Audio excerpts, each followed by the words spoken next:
using the council chambers audio, and it's not coming through to our Zoom participants.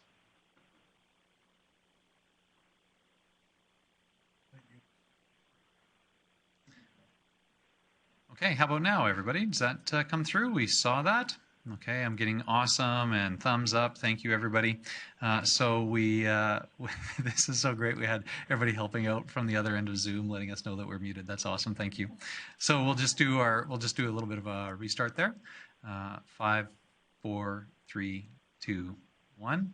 Welcome to the Grande Prairie City Council meeting for Monday, November 2nd, 2020. I would call the meeting to order, and we will start, as we always do, with our national anthem. O Canada, our home and native land, true patriot love in all of us command. With glowing hearts we see thee rise, the true north strong and free. From far and wide, O Canada, we stand on guard for thee. God keep our land, glorious and free. O Canada, we stand on guard for thee. O Canada, we stand on guard for thee.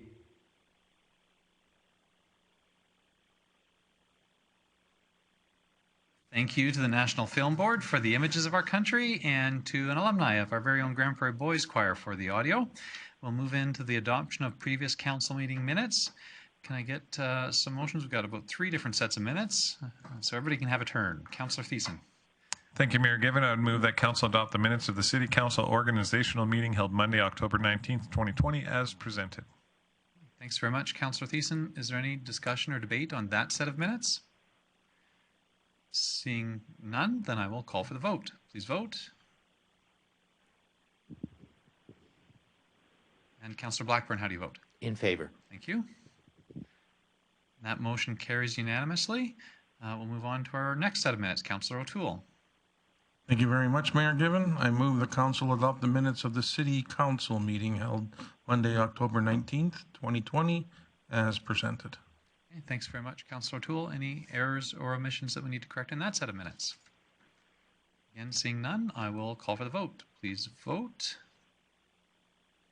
And Councillor Blackburn, how do you vote? In favor. Thank you. That motion carries unanimously. And our final set of minutes from our special City Council meeting. Councillor Thiessen.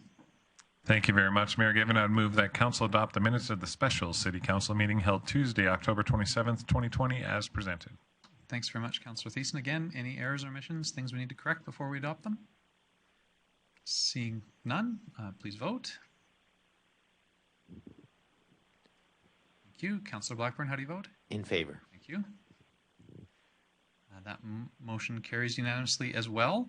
This brings us to the adoption of our agenda. We had one recommended addition to the adoption of the agenda. Councillor Bressey. Great. Thank you, Mayor Given. I would move the council adopt the agenda as presented, but with the addition of item 7.2, public member appointments. Okay, thanks very much, Councillor Bressey. Any discussion or debate on the agenda with that addition? Seeing none, then I will call for the vote. Please vote. Thank you. Councillor Blackburn, how do you vote? In favor. Thank you. That motion carries unanimously. And this brings us to the delegation portion of our agenda. We had a number of different delegations let us know in advance that they wish to present to City Council. And so we'll go through them in the order that they were received. And the first delegation is Renee Charbonneau. Renee, if you're there, would invite you to join us at the council table by turning on your camera and your microphone. And that's equivalent to stepping up to the presenters table. We'll give you about 5 minutes, Renee, to make your presentation. Welcome. Thank you, Mayor Given. Veterans Memorial Gardens and Interpretive Center has achieved a lot of milestones in the last month. And we've had a lot of frustration in the last period of time. We're experiencing a high amount of vandalism, people coming to drink, do drugs at the monument. They're leaving baggies and different things all over the place. Our fencing, we finally have raised enough money that we should have fencing in towards the middle of November, we're hoping. Just waiting on Mother Nature to allow our contractors some more time. But in the meantime, we've been speaking with the gentleman who is trying to stand up cops, the citizens on patrol.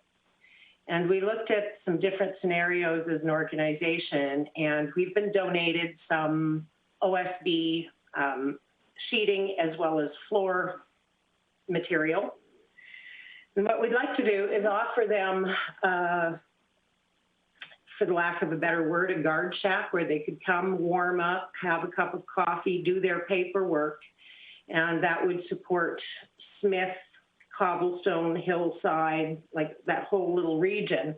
And we'd benefit from 8 or 9 patrols every night as they come in and out to do their reports and that kind of thing. So this is one of the ideas that we've come up with to be proactive. There's a lot, you know, and I mean, it's hard. It's the way things are right now, and it's tight for everybody, and there's always those that are going to try and take advantage of others. We're doing our very best to mitigate all of the costs that we can. However, at the same time, even once the fencing goes up, there's no guarantee that they aren't going to be as industrious as they have been in the past and just cut the fencing, sadly. So we're having to do our very best to build as many sheds, put things away, hide them out of view as much as possible, but it's a real challenge. And so we're asking for some support, some ideas, some help. We know we're on to a good thing. The neighborhood itself, for the most part, really enjoys what we're doing. The feedback's been pretty positive, but we're kind of at our wit's end, even with video cameras finally going in next week. That's been, you know, COVID has made it challenging to access certain things. Video cameras, surprisingly, is one of them. So we're just kind of in a holding pattern, waiting for the last 2 pieces of the security that we can afford to put in place. But we're looking to the city to see if you guys have any other ideas or suggestions. I did send you a letter that kind of outlines the things that we've been experiencing. And it's my hope that moving forward, we can figure out something that'll be positive for that entire region. And we thought if we offered some space and some of the materials, maybe the city could help pick up some of the costs of building a little guard shack. And that's my presentation. Okay, thanks very much, Renee. Open for questions for the delegation. Councillor Thiessen? Oh, okay, Councillor Thiessen, your request to speak was on there. Were there any other questions for the delegation? Councillor Friesen. Good afternoon, Ms. Charbonneau. Thanks, as always, for coming to spend time with us and let us know what's going on.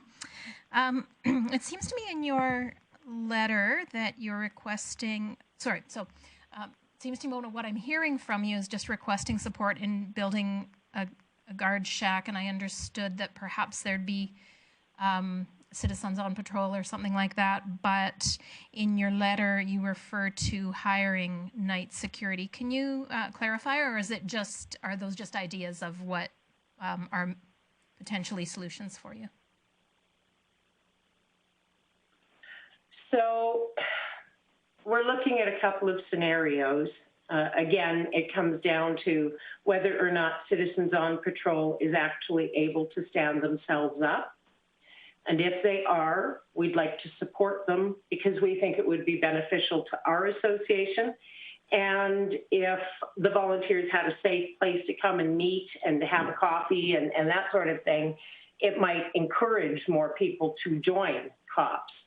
So that was one thought. The other thought was, if worse comes to worse, potentially hiring someone, because even if we pay a security company. We're looking at a minimum of $600, and that's only 1 to 2 patrols a night. And that's not very much in that neighborhood. I mean, I've done a lot of patrols myself where I'm there till 2 and 3 in the morning, and they show up at 6 o'clock in the morning and steal stuff. So it's a little tough.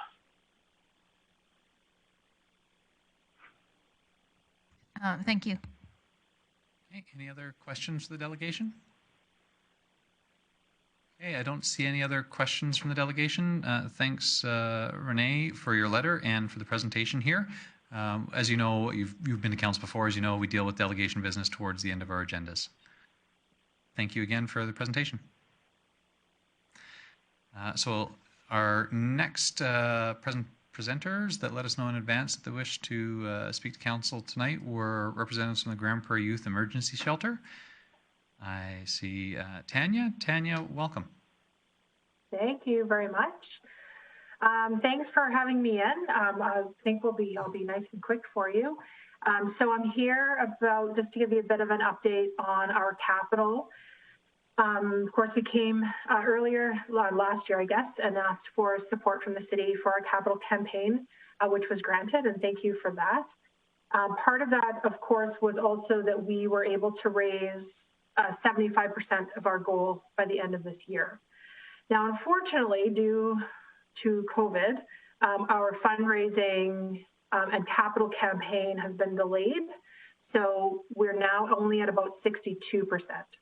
So really, I'm just here to request an extension of reaching that 75% goal, and that those funds can carry over into 2021 when we do have full intention of completing our campaign and breaking ground on our new shelter. Okay, thanks very much, Tanya. Any questions for the delegation? Councillor Bressey. Great. Thank you, Mayor Given. Thank you, Ms. Wald, for being here. I don't actually have any questions about your capital projects. It's a pretty no-brainer to me personally anyways. But while you're here, I got to ask, just how are your kids doing through this whole COVID-19 thing in the world right now? How are things going at the shelter for your kids? Well, things are going, as well as they can. We've did some adjusting this year, of course, to programming and how we're working. We are unfortunately running very full because we are running on decreased beds. So that is concerning for us. But overall, I think once we got through those first few months and have some good new policy and new practice in place, our kids, they're doing okay, and as well as can be. So we've got some that are doing their schooling within shelter, some that we're supporting attending school, and of course our family support worker is doing a lot of really great work in helping families to kind of get through and keep our youth at home as much as we can. Great. Well, thank you. Sure. I'm always glad we've got you folks, but especially at this time when it's very stressful for all of us and very stressful for families. And I'm especially thankful for you these days. So thank you. Thanks, Councillor Bressey. Thanks, Councillor Bressey. Any other questions for the delegation? No, I'm not seeing any. Well, Tanya, can you maybe just, if you did say it, I'm sorry if I didn't catch it, but so how are things going with the fundraising? I appreciate that COVID's put a lot of slowdown on a lot of different processes and the ability to hold events and everything else. How are things going with other municipalities in the region and your private fundraising? So our private fundraising is really the part that is down. We have a couple of applications that we've been asked to come back with next year. So one of those is with Pembina, the other one with the Home Depot Foundation. So those are deferred into next year. So we're hopeful on those. Municipally, we have the county came on board as a supporter. The MD Greenview is just reviewing our applications now. So we'll have confirmation from them within the month of their total amount. So that's not included in the current 62%. But otherwise, the funds that were previously donated and local donors have all held to those donations and plan to continue to support the project going forward. And we do have some plans to launch some capital going into the new year. We've done as much pre-work as we can in terms of some design work. We've met with some builders and really making sure that we're ready to go. So as soon as we can finish off that last bit of money, then we'll go, that we will dig. And I think this year has especially amplified the need for a new building for us. So we're just really looking forward to being able to get moving on it again. Great. Thanks very much for that update. I don't see anybody with any additional questions for you, so thanks very much for presenting your request. And as you heard me say to Renee, we deal with delegation business towards the end of our agenda. You're more than welcome to stay on and listen in, or you can check with administration afterwards. I know that you know the process and have seen it before. Thanks very much, Tanya. Okay. Thank you so much for your time. Okay, so our next delegation was Mika and Michelle with Spinal Cord Injury Alberta. Michelle, I can see you. Mika, if you're there, if you'd join us as well, we're happy to see you. And I'll turn it over to the two of you to provide your information or update to council. Hello, council. My name's Michelle. I'm representing as well as Mika. We're representing the accessibility authority here in town. Mika would like to say a few words on behalf of our committee. Okay. Thank you very much, Ms. Sutley. Thank you, Michelle. So as she said, we are co-leaders on the Accessibility Advisory Committee for the City of Grande Prairie. This committee is a community-based group of self-representatives and representatives of various nonprofit agencies. We also have on the committee members of City Council as private individuals. And the city has been kind enough to provide us with facilitation through community social development. And we're very happy to say that Mr. Miller and Mr. Harvard have decided to join the committee as well. One of the concerns that we have as a committee is the difficulty of transitioning from city sidewalks to commercial property. This is not a new concern. It was raised and acknowledged by the city in 2015. But until now, we haven't had a possible solution for the problem. So what we are hoping is that just as the city did have a few years ago, or maybe it's still available, funds for changing the storefronts of those stores and retail owners downtown, we're wondering whether or not something similar can be put in place for commercial property owners to apply for funding that would create para ramps from city property sidewalks to commercial property so that people can go from one level to the next level and access the stores and banks and medical services that are available in town. And that is our request of you. Okay, thank you very much for the presentation. Any questions for our delegation? Is anybody ringing in? Then thank you to both of you for attending our council meeting this evening. You've heard it a couple times. We deal with delegation business towards the end of our agenda. Michelle, Mika, thank you both very much for attending this afternoon to make a presentation to us, and we'll be addressing your requests towards the end of our meeting. Thank you very much. Thank you. Thank you both. Our next delegation that let us know that they wish to present were their representatives speaking on behalf of Build Grande Prairie Chapter, Mr. Scott Rossler and Scott Pravitz.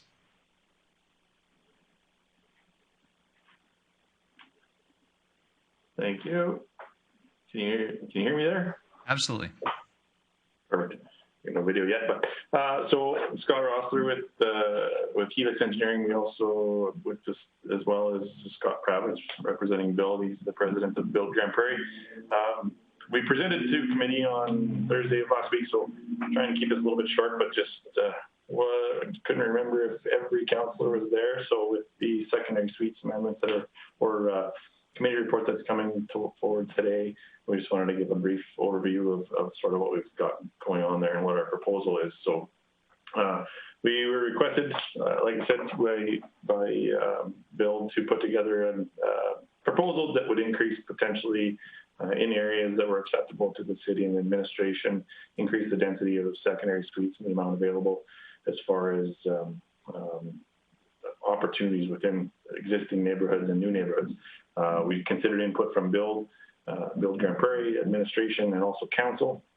The proposal that we have in front of you it provides solutions which are proposed by industry to accommodate market demand and stimulate economic growth in a manner which complies with the MDP and also with while maintaining as much neighborhood integrity as possible.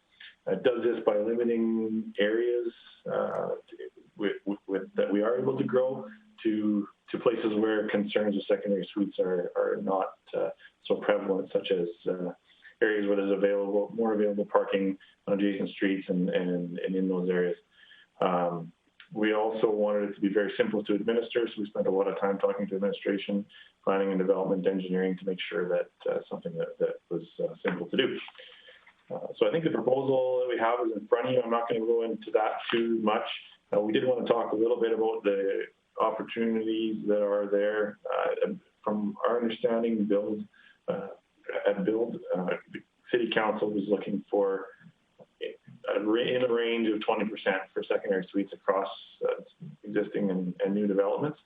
What we're finding, and I'm not bringing any examples forward, but what we're finding is that we're not getting that. We're getting a little bit less than that. So the proposal that we brought forward is going to bring us into the range of 24 to 27%. We've done what I would call we haven't done anything.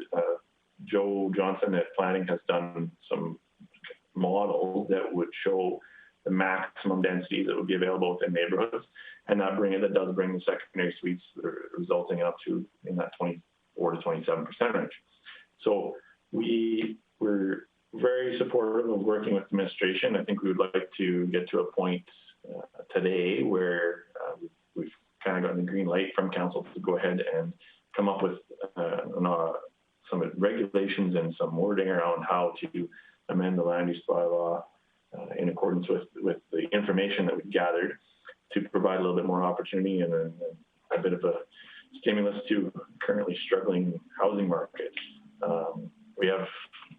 We've looked at a lot of neighboring municipalities, a lot of other cities and whatnot to consider what is out there. To be honest, there's a couple municipalities that have regulations very similar to what we're proposing. The most similar probably would be Red Deer.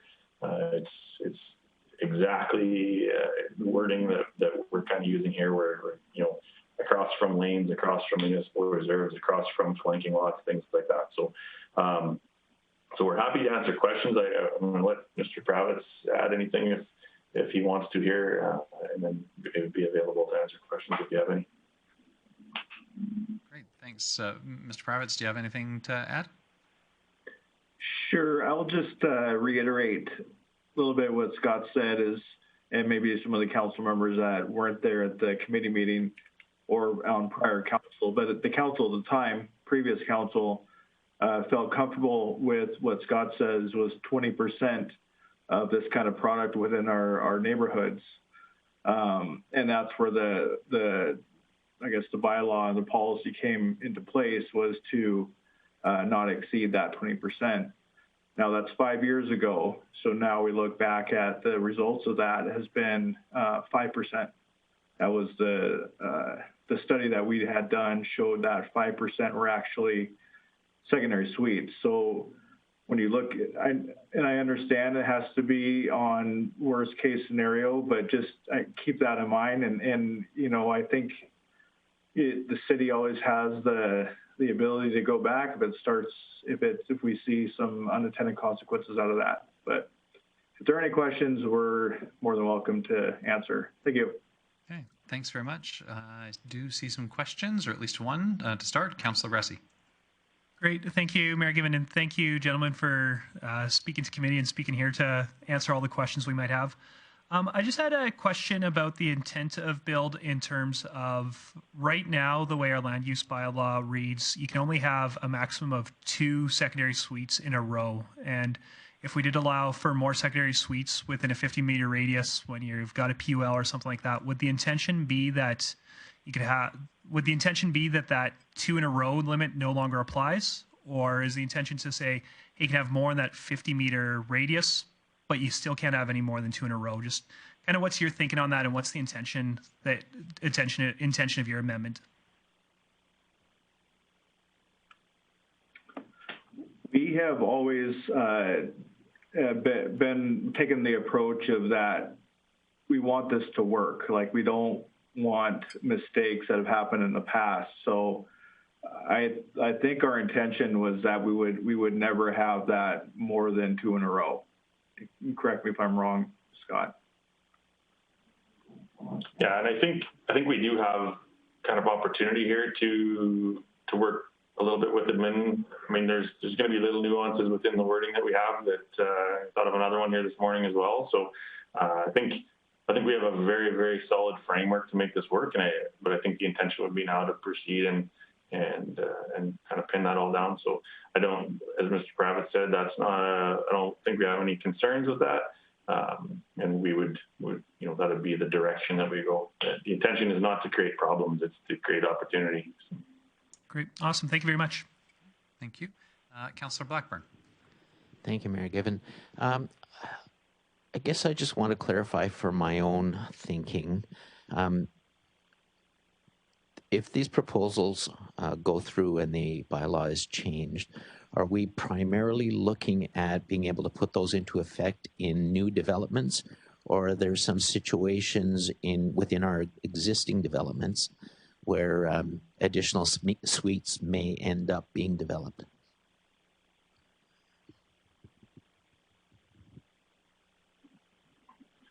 So again, I can speak to that, Councillor Blackburn.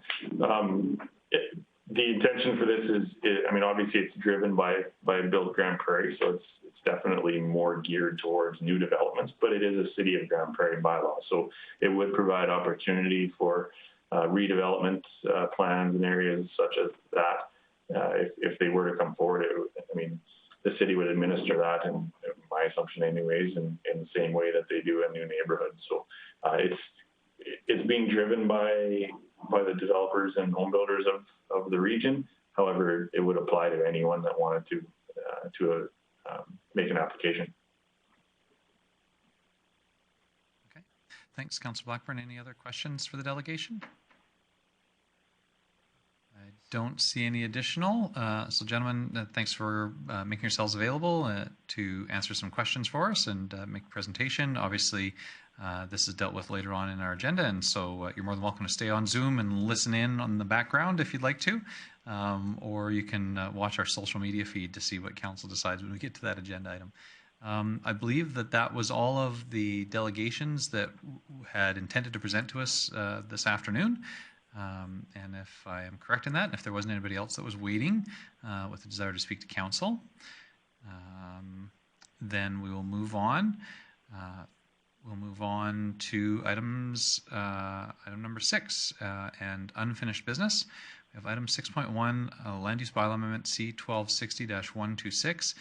This is the third and final reading for proposed rezoning, I believe, and is here for council consideration. I would look for a motion with respect to that item. Councillor Thiessen. Thank you, Mayor Given. I would move that council give third reading to bylaw C-1260-126, being an amendment to the land use bylaw. Okay, thanks very much, Councillor Thiessen. Motion is open for discussion and debate. I see Councillor Blackburn, then Councillor Pilat. Councillor Blackburn. Thank you, Mayor Given. I've heard from quite a few people in the neighborhood regarding this development, and I was under the impression that one of the things that we would get the opportunity to consider before we made this third reading is what the options are for another location, such as Gateway that has been mentioned, and I have not seen any information about that. I'm a little hesitant to vote on this without having the opportunity to look at alternatives. Okay, thank you. Maybe I'll just, there's a queue here, but we'll go to administration. From our discussion at the last council meeting, Director Manuel or the other appropriate person, can you update us on discussion with respect to council's desire to consider additional alternate sites? Director Manuel? So administration is presently pursuing reviewing another site in the Gateway area, but was mentioned at the previous council meeting. It's approximately 6 weeks for that review to come back, as we've had to engage the services of an engineering company. It's my understanding that this is here today as a matter of protocol. Perhaps if Mr. DeRoche is online there, he can maybe speak to whether the matter can be tabled or if it has to proceed today. Okay. Thank you very much, Director Manuel. The other thing that I'd remind council is that this rezoning, I believe, does make council the development authority. And so ultimately for anything to physically be built on the site, there would be another public process that would be required in terms of council acting as development authority to approve any actual construction. I think we discussed that a little bit at last meeting as well. Councillor Pilat. Thanks, Mayor Given. I'm just wondering if somebody could administration can speak to me kind of where we're at with the grant process. Like, where are we at currently? Are we in the queue? If we did table this, because I'm kind of with Councillor Blackburn, I was kind of hoping to make a decision based on another potential lot as well. And so I'm going to have a tough time supporting this without that. But I also want to know, seeing where we're at as far as where we're at in the process of getting these grants.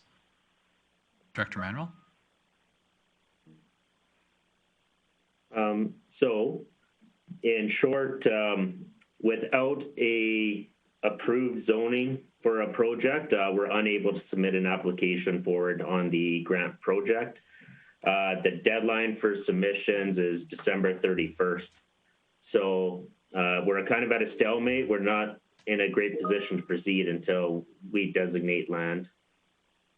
Okay, and just one more. Yep. Go ahead, Councillor Platt. Thanks, Mayor Given. Just curious as well then, if just to recall my memory, if we were to approve this one today, and then this information came forward and we said, hey, wait a minute, the other location's probably a better fit or maybe is a better fit, what would have to happen for council to make that switch? Like, if we approve this today and say, hey, we're to make this work on the Dairy Queen lot, but then information comes forward in 6 weeks and says, hey, we actually think this other lot's a lot better.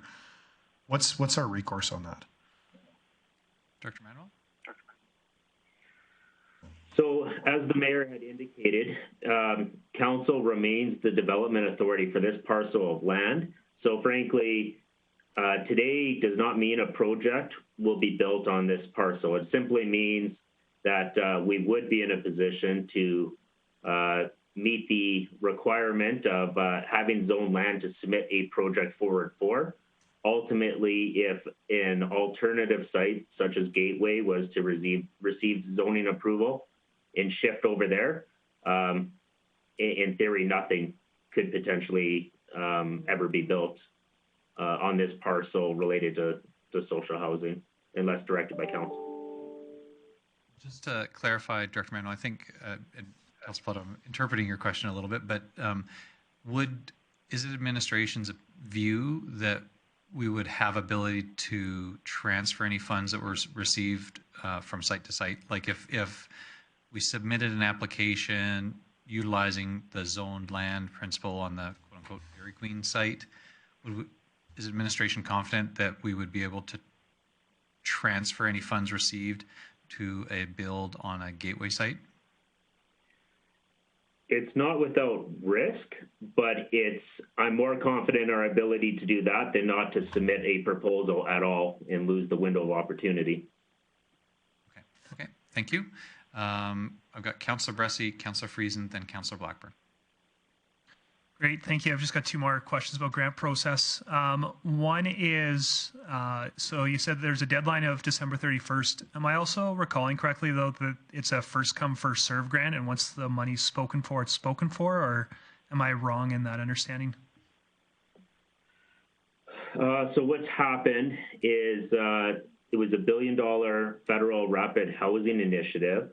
So the first $500 million has been pre-allocated to 10 large municipalities across the country, which means that the additional $500 million is now open to all of the other municipalities, NGOs, and also the 10 municipalities to submit projects to move projects forward. That being said, it will be a point evaluation system moving forward, and there's certain minimum requirements that are involved. So then just in that process, is there any advantage to submitting an application before the deadline, or is it just, you just ask it done by the deadline? So there's no advantage. Well, okay, there's no known advantage behind submitting prior to the deadline. The more points that an application can generate will make it a more successful project. So the bare minimum is having designated land, but we still have a lot of work to do after having designated land.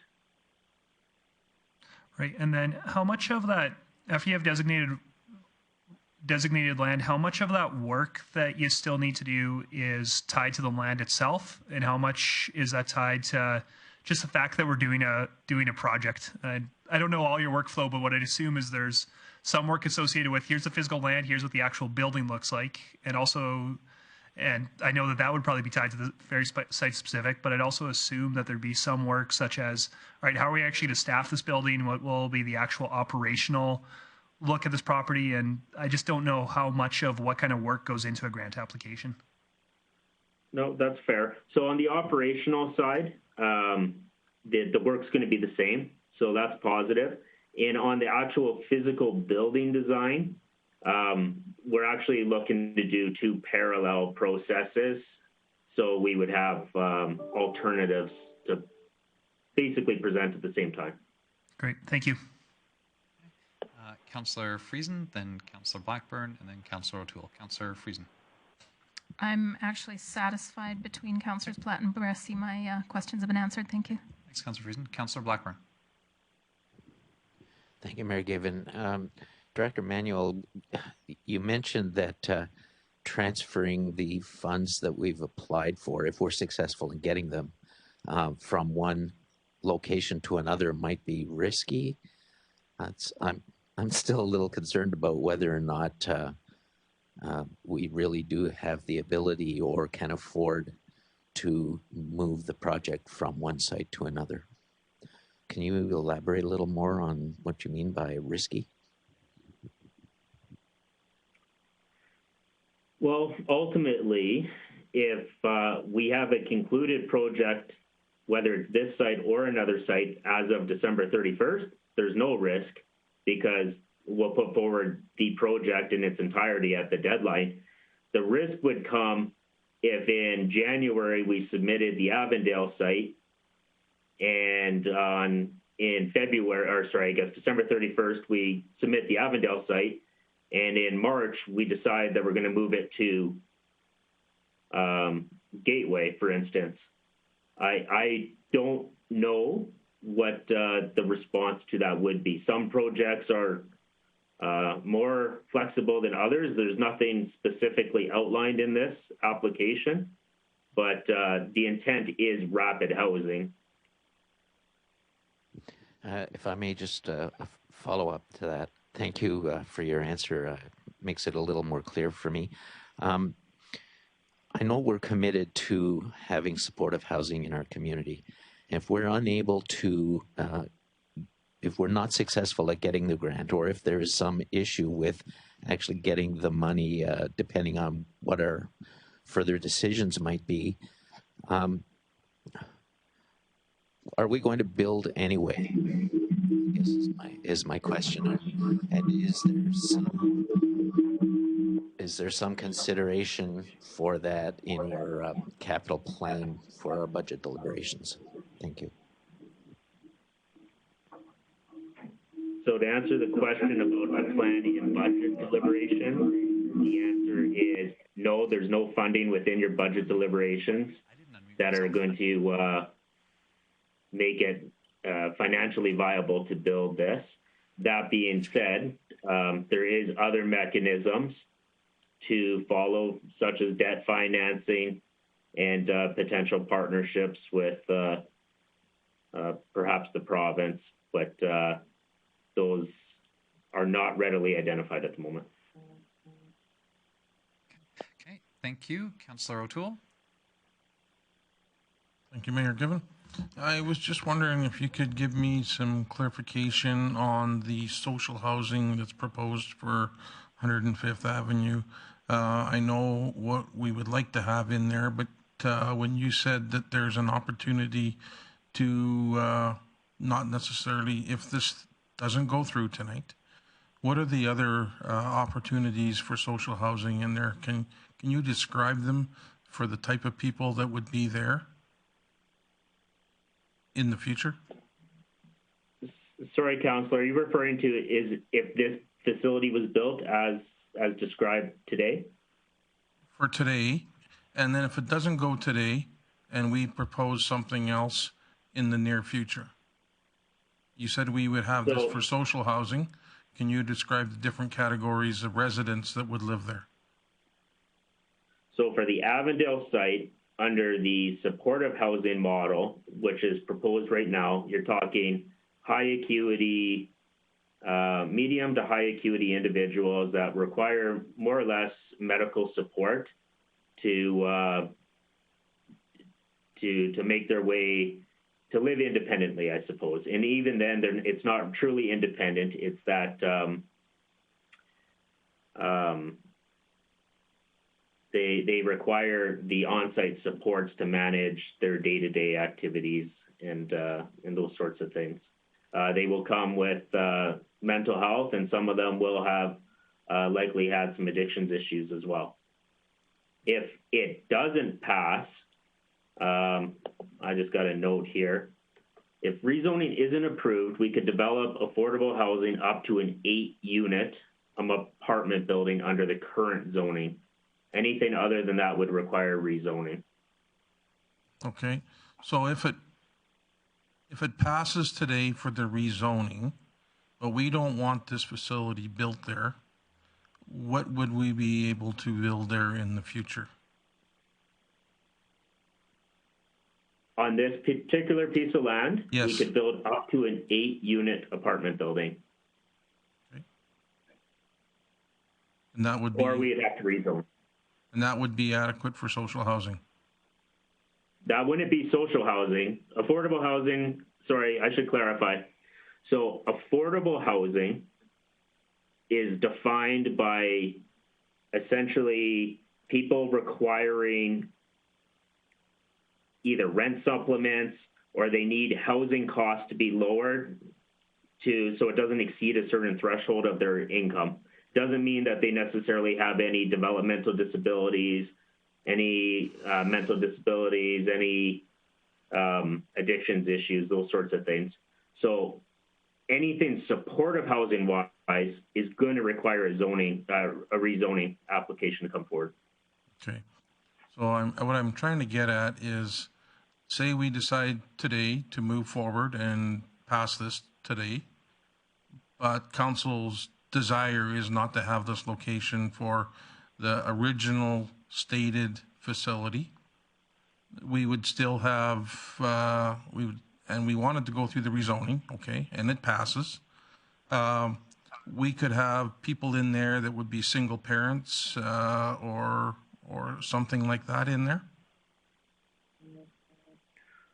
Just trying to get... Potentially, yes. Okay, thank you. Thank you very much, actually.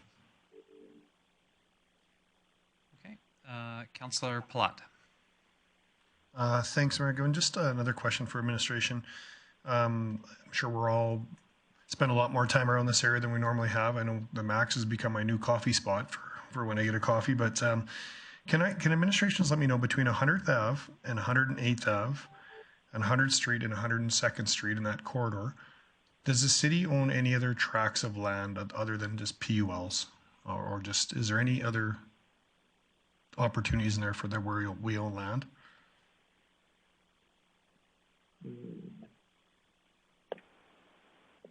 You give me 1 second, I can take a quick look. Other than parking lot, we do have obviously the farmers market parking lot, and we have where the old RCMP detachment, the Pace building and fire hall is, but vacant lands, no.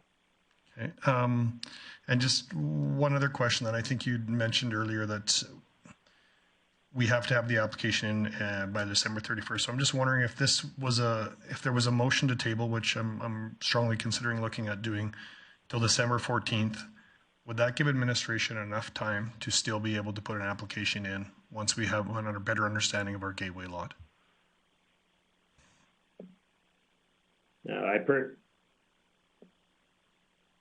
I personally believe we should be able to do that. Okay, so I'm going to make a motion to table this till December the 14th. With that, hoping that we'll have information on our gateway lot as well, so we can make a more informed decision. What my fear is we could be putting ourselves at risk if we don't have to have this until December 31st anyways, of picking this lot and then reallocating it to another lot. I also want to bring to council's attention, this is the only piece of land we have available in that entire area that we could look at doing something for our youth. If you're a parent in that area, which is something that was brought to my attention more from walking this area a lot, biking this, there's not a single park in this entire area for these youth to play on. There's not a playground structure, there's not a basketball hoop, there's not a single thing unless your kid's willing to walk into Muskogee Park, over to Avondale School, or over to VLA. And so similar to the whole Parkside car, the whole Smith subdivision conversation we had, we're really worried about vulnerable senior and older folks in this scenario. I'm really actually quite concerned about the vulnerable youth. There's an awful lot of youth in this area and there's nowhere for them to go, nowhere for them to play. And so if the city uses this piece of land, we will never have another place that will be able to put together this tract of land. We shouldn't say never, but it won't come at the cost this came at. There was no buildings on this. We'd actually have to physically buy buildings or structures and rip them down if we ever wanted to try to give our youth somewhere to play in this area. And so for me, I had a hard time with this area before, but after realizing we might be putting more densification of this style of units in there, and the fact of how many kids live in this area, it really feels like to me that it's a much better use to be looking at as a green corridor and an infield park system for our city if we look long term of how other municipalities would have. So I will make a motion to table this until December 14th. I certainly hope we can all encourage and support this, because it's not going to change the outcome, it sounds like, of whether we go ahead with this project or not. It gives us a more clear opportunity to look at two sites, which we shouldn't say all, but I think a lot of us are very confident the other site's a better location and makes more sense for our community. So I would urge everybody on council support the motion to table this. Thanks, Councillor Pilat. Certainly free to make a motion. Just on the advice of the city clerk, I'd suggest that should be a motion to postpone consideration of third reading. So her advice to me is that should be a motion to postpone. Has the same effect, but just make sure that we get it recorded right for our procedure bylaw. So a motion to postpone consideration of third reading to December 14th. Okay, thanks for that nice clarification. Yep. Councillor Friesen. Thank you. I was actually requesting to speak about something else, but since that button was still on, I'll take advantage. Does this then, so we'll be running almost a concurrent plan for the other potential site as well? And will we then, while we're waiting for that postponement, will we have the rezoning discussion of the other site during the time while we're waiting for the postponement? Is that that's my understanding. Is that accurate? So we're going to initiate that process. It's my understanding that it won't be likely complete at that point, but we'll have a better picture. Maybe just in terms of, and I'm going to take Director Manuel maybe off the hot seat, and I think I saw Mr. Johnson is on. Can we get a reminder of the process that'll be required to, if the other site is something that council wishes to proceed with, there's some process in terms of that rezoning and public advertising. So can we just sort of talk about that as well through the lens of this concurrent process? Are there things that we should be or could be doing at the same time if council wanted to have the other site be a viable consideration in terms of the public process required to rezone the other site if we needed to? Mr. Johnson?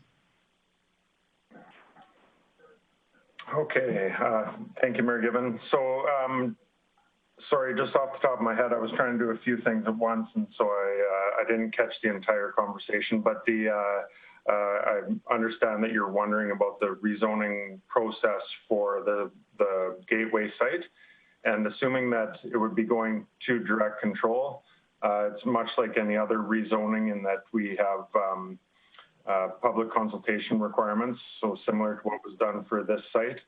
I think off the top of my head, we'd be looking at about a 2 to 2.5 month process at a minimum, depending on the timing for making the arrangements for public consultation. I'm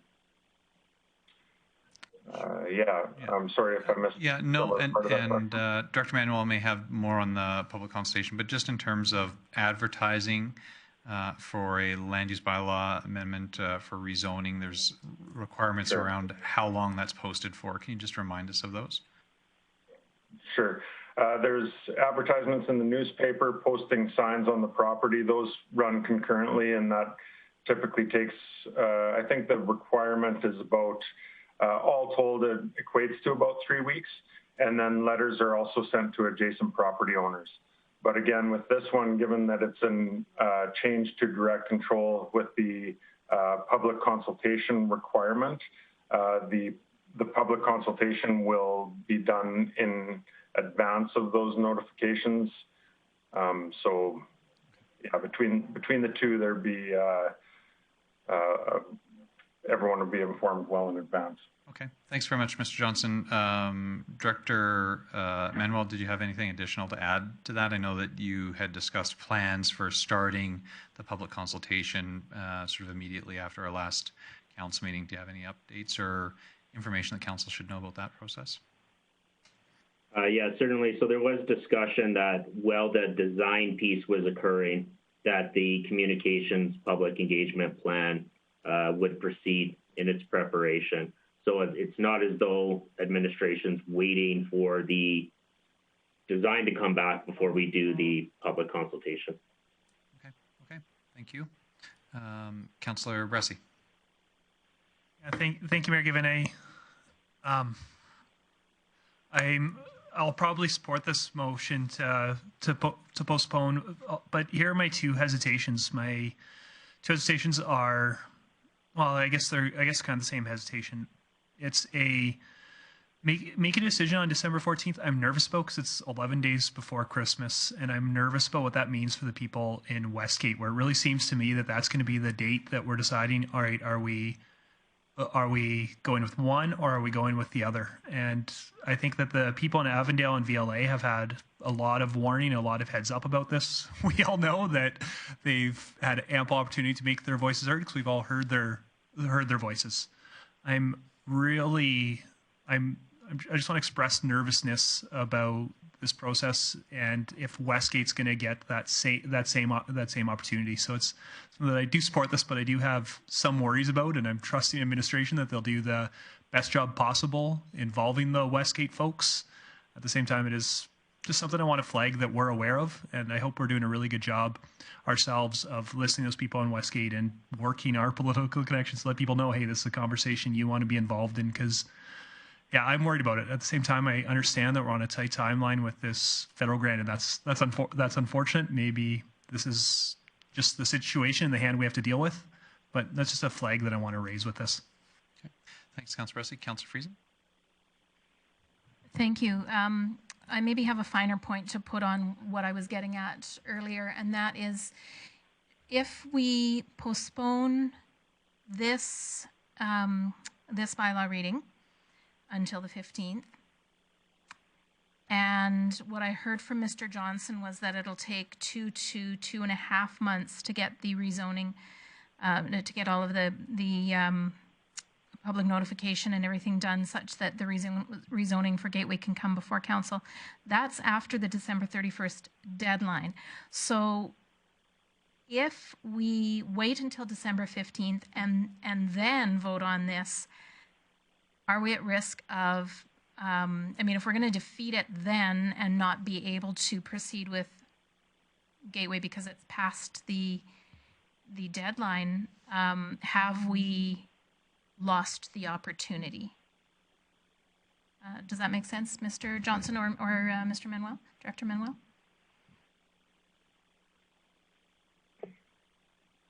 Yeah, there's no question that we're in a tight spot on this one, in that it does sound as though Westgate will not have a complete submission by the end of December, which means if we're at a spot to proceed, we would likely have to submit it under the Avondale site and hope that we can do the transfer.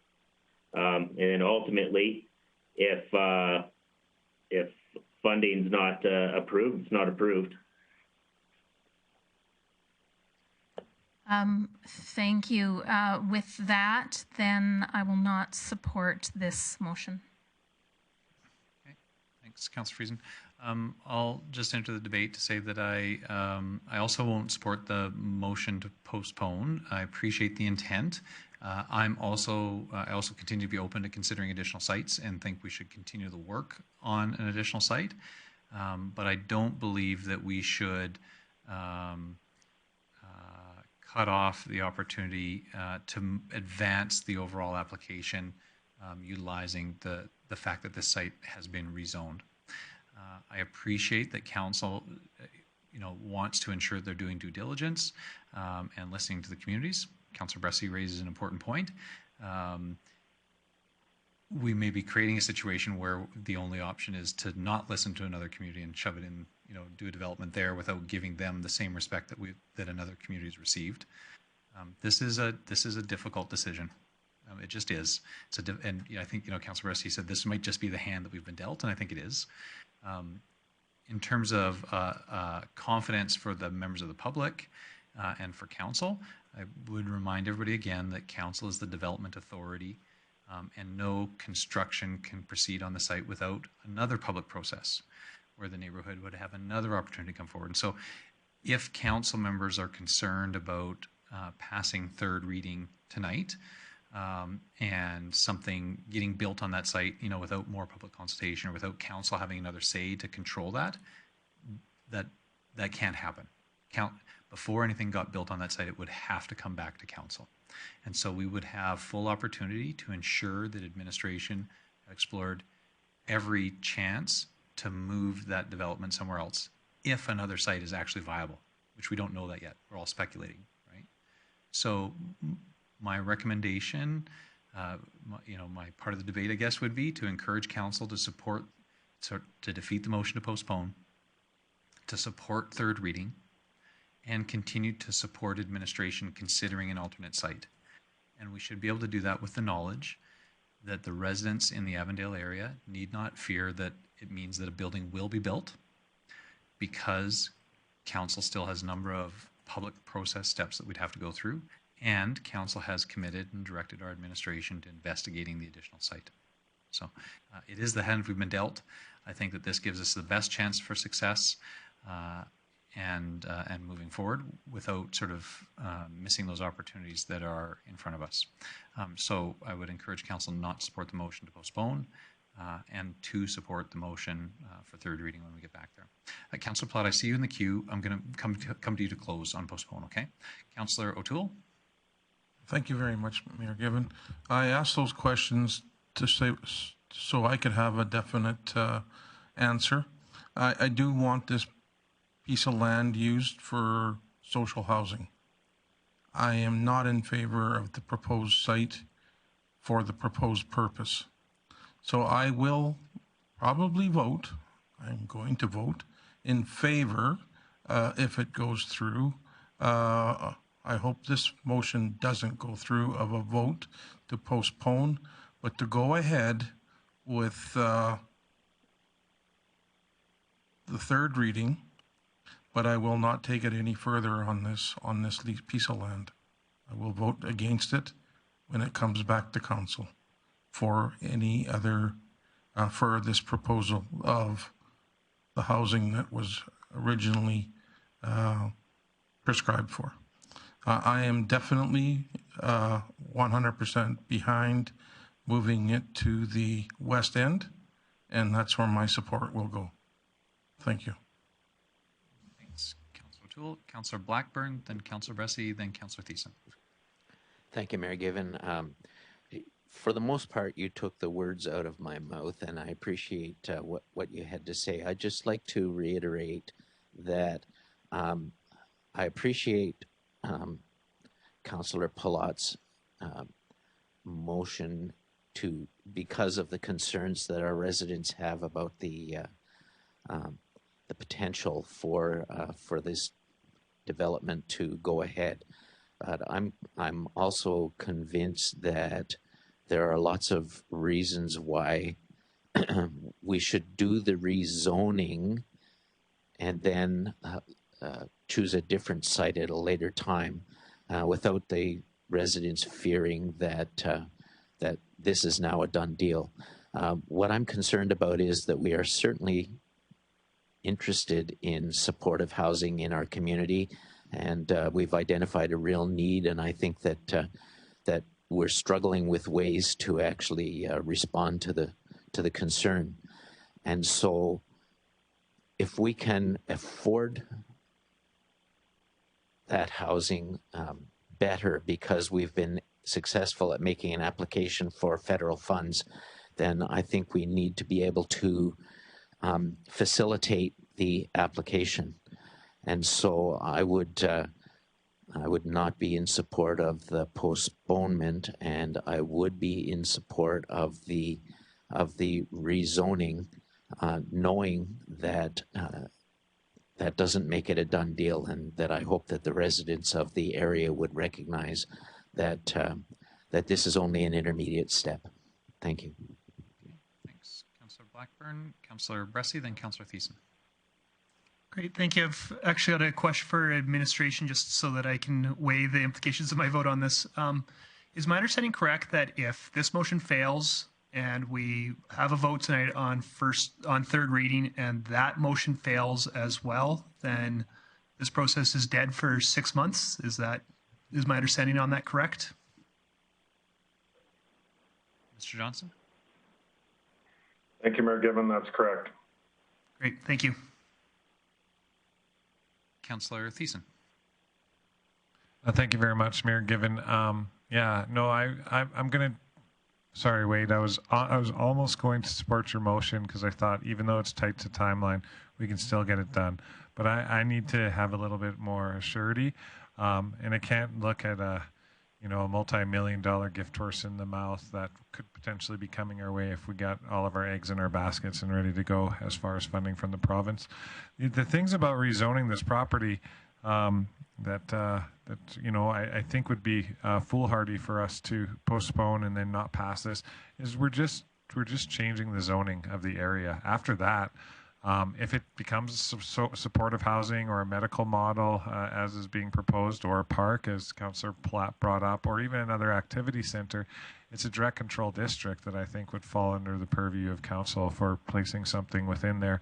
We have timelines, and a lot of this build still is dependent on funding. We don't know if we're going to get that funding, and if we don't, I say chances are likely that we probably don't build the style of housing that we would in this area that we're talking about rezoning. So there are many steps left in the process, and there's lots of work that I think administration has heard of, and they will do their due diligence. I know that for sure.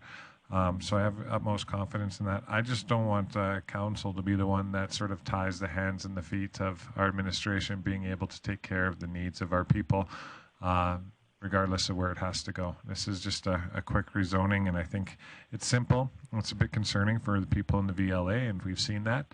but it doesn't guarantee anything yet still. So for all those reasons, I would encourage everyone to defeat Councillor Pilat's motion and to vote in favor of the rezoning as is today. Thanks. Thanks, Councillor Thiessen. I don't see anybody else in the queue. Then we'll come to Councillor Pilat to close. I'm going to have some miracle words here to get about 3 of my way, but I'm just going to put this out to you guys with all due respect. What respect have we shown this area? Sure, we've done consultation. Every single email we've got back has said, don't do it. So if we want to say we did consultation to say we did it, great, we did it. Everybody told us not to put it there, but we're going to do it anyways. Second thing I want to ask everybody in here is if this actually comes back and we get the funding, are you all going to stick to your words of saying I'm not going to approve it? Because if we get the funding, it's going to be that much harder to say no to this location. So you're actually going to make it harder on all of us to say no if we get money from the feds. And for me, guys, we just got to be honest about it. Is this the best place for this lot? Yes or no? And if this is such an important need in our community, I'm fine with debt. We don't even have any guarantees we're going to get the money from the feds anyway. There's absolutely no guarantee that we're going to get the funds either way. So we're all talking about hypotheticals. We may get funds, we may not get funds. We don't know. And if we're not going to show our community respect of nobody wanted it in this area. So if nobody wants it out in Gateway, what's the difference? We're obviously just saying we're just going to put it where we think is the best use. If the best use is out there, then let's put it out there. Why are we having the conversation about going through, appreciate its process. We have to go through land use planning and we have to let people have their input. But it's been very clearly stated by every business in that area and everybody I've talked to, they don't want it there. So here we are, we're just going to stick it there anyways. And so let's be careful when we say we want to go through proper process. If proper process is actually listening, I'm pretty sure we all heard the same thing. Nobody wants it in this area. So let's be careful about how we're saying we want process. Also want to point out a couple other things that, again, I will mention this. Our job is stewards of the land in our community and what's the best use of them. Once we pick this, if we pick this location for social housing of any kind, we've basically said that demographic of people is more important than the youth. And as important as this demographic of people and how much we want to help them, we're continually going to turn a blind eye on our youth if we keep sticking these things in the wrong location. And so I hope I got at least a couple of you so this makes it fun and that we postpone this, because I think if we're going to go ahead and make the motion to zone it like that today, then I'm going to be looking at you all in the eye when it comes to if we get funding of why you're supporting it then, because it's going to be a heck of a lot harder to say no to it if we get funding in that location. So please just postpone it. The community doesn't want it in that area. It's our job to listen to our community and find the right location. And if it isn't today we find it, and it maybe means hypothetically we don't get money from the feds that we don't even know we're going to get, we'll deal with how we fund it then if we actually have an appetite on this council. And I'm pretty confident everybody in this room has an appetite to build this. So if it means we have to take on debt, we take on debt. Thanks, Councillor Pilat, for that close. So we'll call for the vote on Councillor Pilat's motion to postpone consideration of third reading to the December 14th council meeting. I'll call for the vote. Please vote. Thank you. Councillor Blackburn, how do you vote? Opposed. Thank you.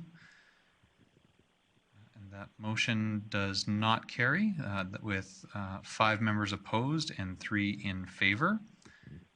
So we will go back to the motion for third reading.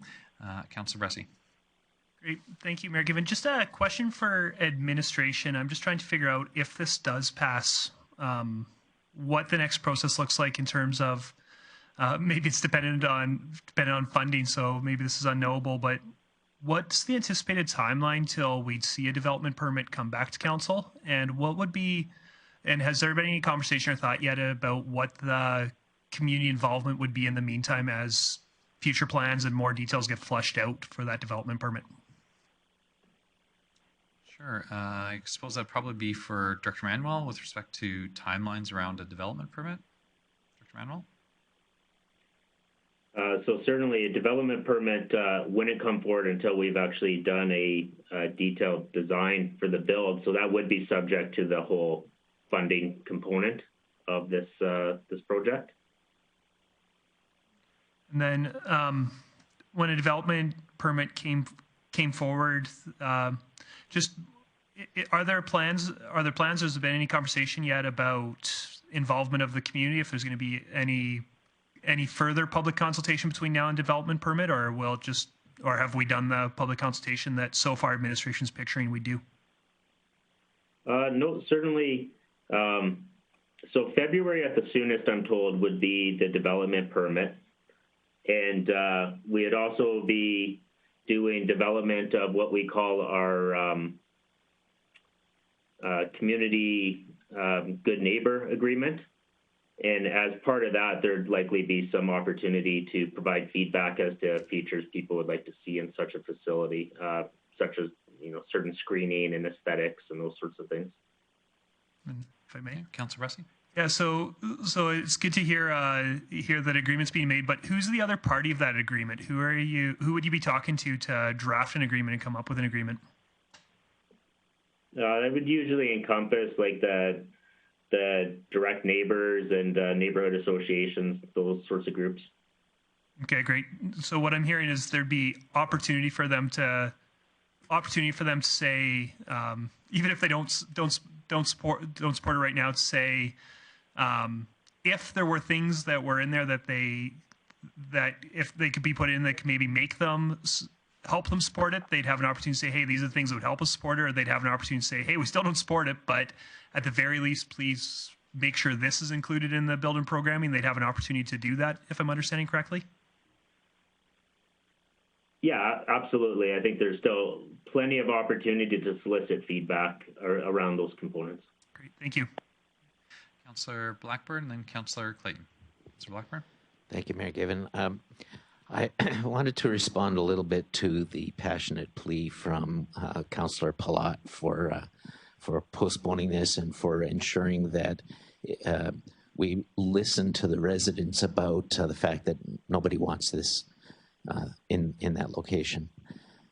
And I guess I want to say that I'm also okay with debt. If we don't have to have that debt, then all the better. And so I really am in favor of facilitating the application for funds. If we don't get the funds, or if we can't, in the long run, we can't transfer the funds to a project in a different location, then okay, we'll do it on our own. But I still think that we ought to take the opportunity to try to get the funds if we can. And I can assure you that come later in the year or in the early part of next year, if this comes to council for a decision on whether or not we build on that location, I'm prepared and almost ready to promise that I would not support having the building go in that site.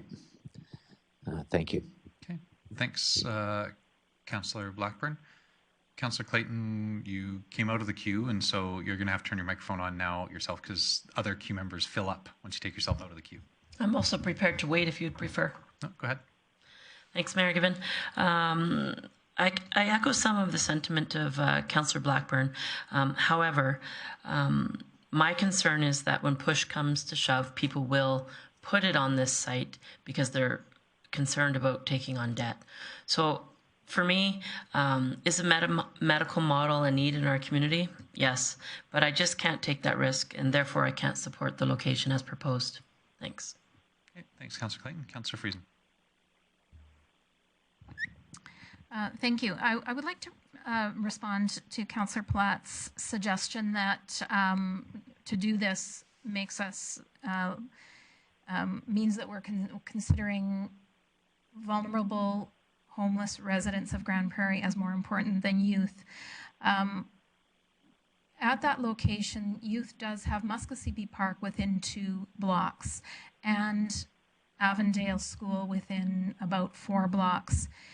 And I dare say that if we were to ask residents of VLA whether they would rather we, build something for youth right there, or do something to move the needle on the negative experiences that they're having because of homeless residents, I'd venture to say that they'd rather we move the needle on doing something about homeless residents in their neighborhood. I hope that people don't conflate my enthusiasm for this project and getting the opportunity to have this project funded for enthusiasm for the 105th Street location, or avenue, sorry. I spent Friday in a meeting with David Williams, the Assistant Deputy Minister of Housing, and I heard from the ADM some very encouraging words that make me realize that the UCP is not just paying lip service right now to looking for innovative approaches. You all know that I've been a fan of an interministerial approach to some of these problems for a long time. And this is actually happening. There is an interministerial committee, including Health, Social Services, and Justice, working on innovations for homeless residents that are aimed at stopping the revolving doors into health care and justice. And this government is willing to provide operational and program funding where capital has been provided by another program. The trade-off for the province is to realize savings in hospital visits, ambulance and RCMP engagements, and court appearances. And we know that Alberta is in difficult financial times. This government is actually doing the work of seeking partnerships and innovation where significant savings can be found in other areas. John Cabral, the Assistant Deputy Minister of Health Services Provision of Addictions and Mental Health, was also in that meeting, and I asked him very specifically about commitment to funding from AHS. There will be a letter of commitment, a letter of agreement from AHS for this program, or for support in this building, which we won't be able to access the federal grant without.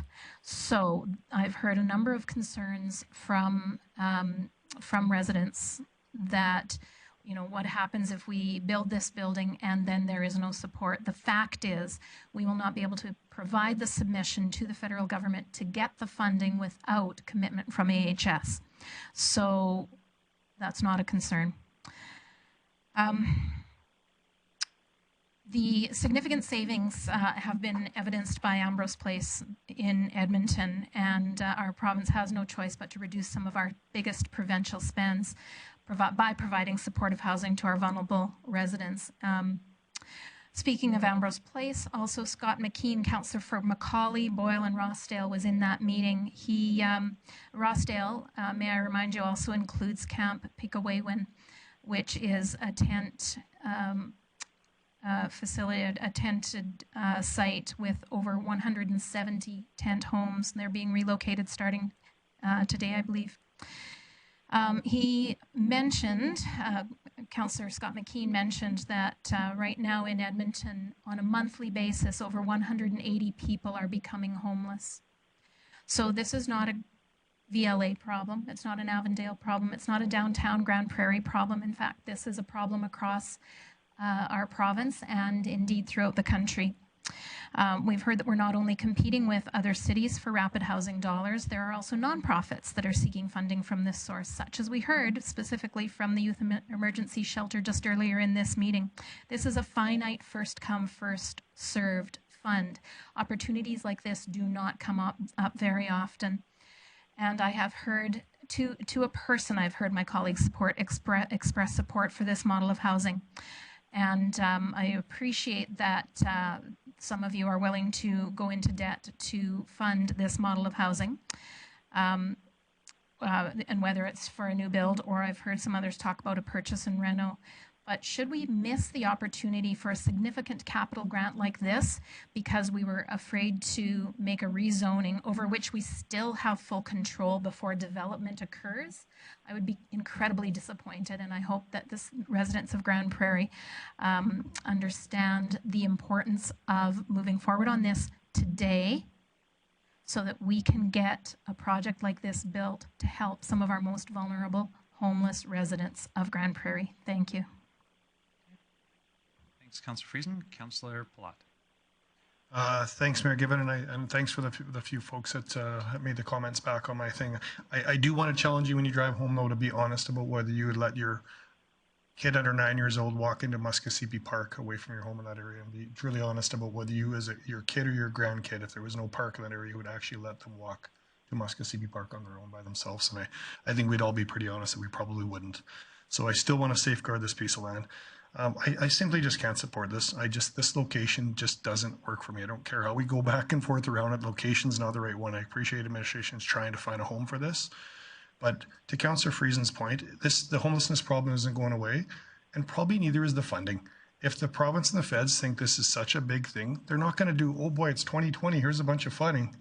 The funding bucket's not going away on this kind of stuff probably in time. If this is such a massive priority for the federal government and the provincial government, they see such a gap and such a need in how it's going to save them in other areas, I think we'd be incredibly naive to think that this funding just ends and disappears. There's no other options to come back around to this. So I can support the location because, again, it speaks to something that I think this council's talked about quite a bit, an overall plan of how we're going to deal with homelessness and these kind of things. This still feels like a reactionary location, and it is a reactionary location. We're trying to find it because it's the only one that we can try to get done by December 31st. That's why we're having the conversation. It's the only piece of land right now that's sitting on our docket that we can make work by the end of the year. So we're reacting. And I've said right from the start, I do not want to have a reactionary plan to how we deal with homelessness moving forward. I'd like to have an overall robust plan of what it looks like. And this is just another reactionary step of sticking a building somewhere that it should never be and doesn't work for the community in the long term. But hey, let's go ahead and do it right now because we might miss some federal money and we've got the land. Let's just hurry up and build this thing. So I hope you guys really think about this and wonder why this location is so great, other than we happen to have it and it might fit funding. And that's not good enough reasons for me. Thanks, Councillor Pilat. I'm just going to interject. I don't think I've been in this round of conversation. As council, remember, this is one of our top priorities that we identified at our last strategic retreat, was to make some impact on the negative social consequences of sort of broad section. But I think we all knew that that meant some kind of housing options for many of the people that don't have good options available to them today. So this concept, not this specific site, but certainly the concept of making some ground in this area on this issue has been something that's been top of mind for council, probably for the majority of the term, and certainly explicitly for more than a year. This council voted, I think, pretty close to unanimously, although I don't remember, so we can check the record, to purchase this site quite some time ago. And so I wouldn't call either of those steps, the fact that this has been top of mind for council, has been an explicit part of our priority items that we've given administration direction on, that we've developed an affordable housing plan, and that we actually voted to buy this parcel of land. I wouldn't call any of those things reactionary. I think that this is an eventual step in a larger overall strategic plan that council has been generally fully supportive of. I can still appreciate that we want to keep our options open, and I think that that's reasonable. I think that's a good step, and that shows that we are hearing from the community. Keeping our options open also means ensuring that this site is on the table if it's needed. So I'd encourage council members to support third reading. Councillor Bressey. Yeah, thank you, Mayor Given. I did support the last motion. I find myself in a difficult position right now because I did think more time should be taken on this, but I don't think I'm prepared to vote this down and say, sorry, this conversation is closed for the next 6 months. And for me, it's not even about hitting that deadline for the funding, although I will admit that is nice. That's a perk. But for me, I'm not convinced beyond a doubt that there are other available pieces of land in our community. I'm the one that made the motion to start looking at Westgate. So I think I've shown I very much do want to explore other pieces of land. I'm not 100% convinced at the end of the day that those other pieces of land are gonna work. And so to take this off the table for the next 6 months isn't something I'm comfortable with, especially because I went and I visited the Westgate Neighborhood Association last week. I can tell you there's also going to be opposition there, and there's going to be opposition absolutely anywhere we put this. But when I'm hearing what VLA and Avondale are saying, I've heard a lot of concerns well before we were talking about this piece of land about social disorder in the community and shopping carts in the community and people just hanging out in the back alleys and all that stuff going on. And I mean, when you got somebody that sleeps in Rotary House and gets kicked out at 7, 8 in the morning and then has to go to wherever they've stored their possessions in a park because they couldn't bring all their possessions into Rotary House and make sure those are okay, and then go somewhere else to eat, then go somewhere else to have social interaction, then maybe go 2 to 3 more places to access whatever other services they need to access. And throughout that day, also go check on their stuff another 2 to 3 times to make sure it's not gone. And oh, by the way, they might also have to find a place to find to use the washroom outside. They're going to be wandering through the community a lot. And when they're sleeping in Rotary House and they're wandering through the cold and they're not having those great social interactions and they're hard to track down for social workers, good luck putting them on a road to health. I really do think that, for me, a big priority is making our neighborhoods feel safer and having less social disorder in those neighborhoods, along with getting people healthy and along with saving taxpayers money.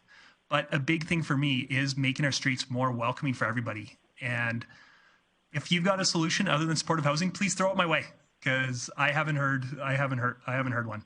I think that we absolutely need supportive housing. I absolutely think that we should be exploring all potential avenues. And so I can't shut this down for the next 6 months.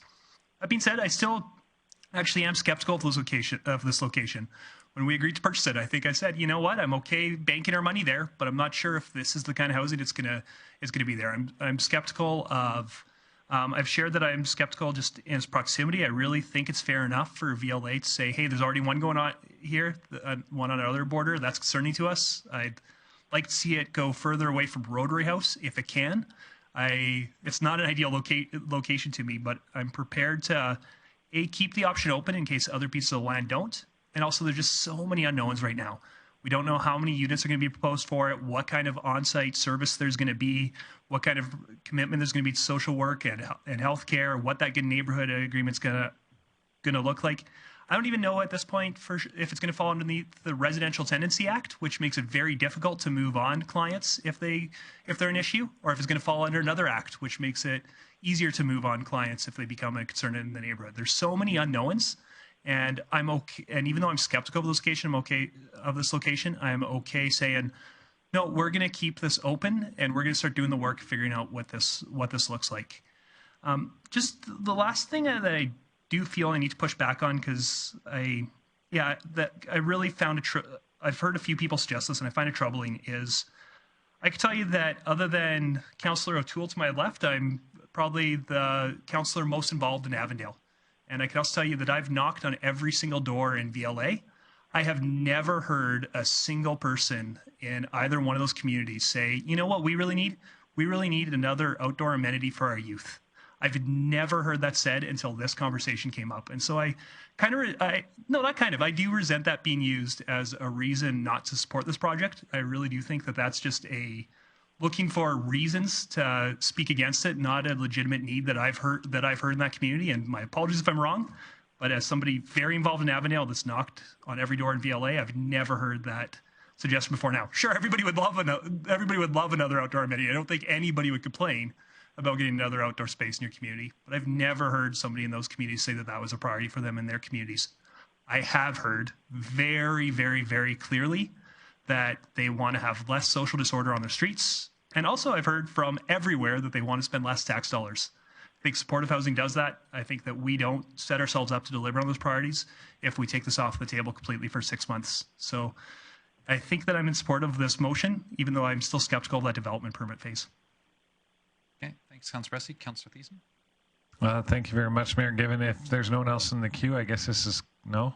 There is not anyone else in the queue. All right, so I guess this is closed, and I'd like to thank yourself, Your Worship, Councillor Friesen, and Councillor Bressey for checking things off my box on this close here.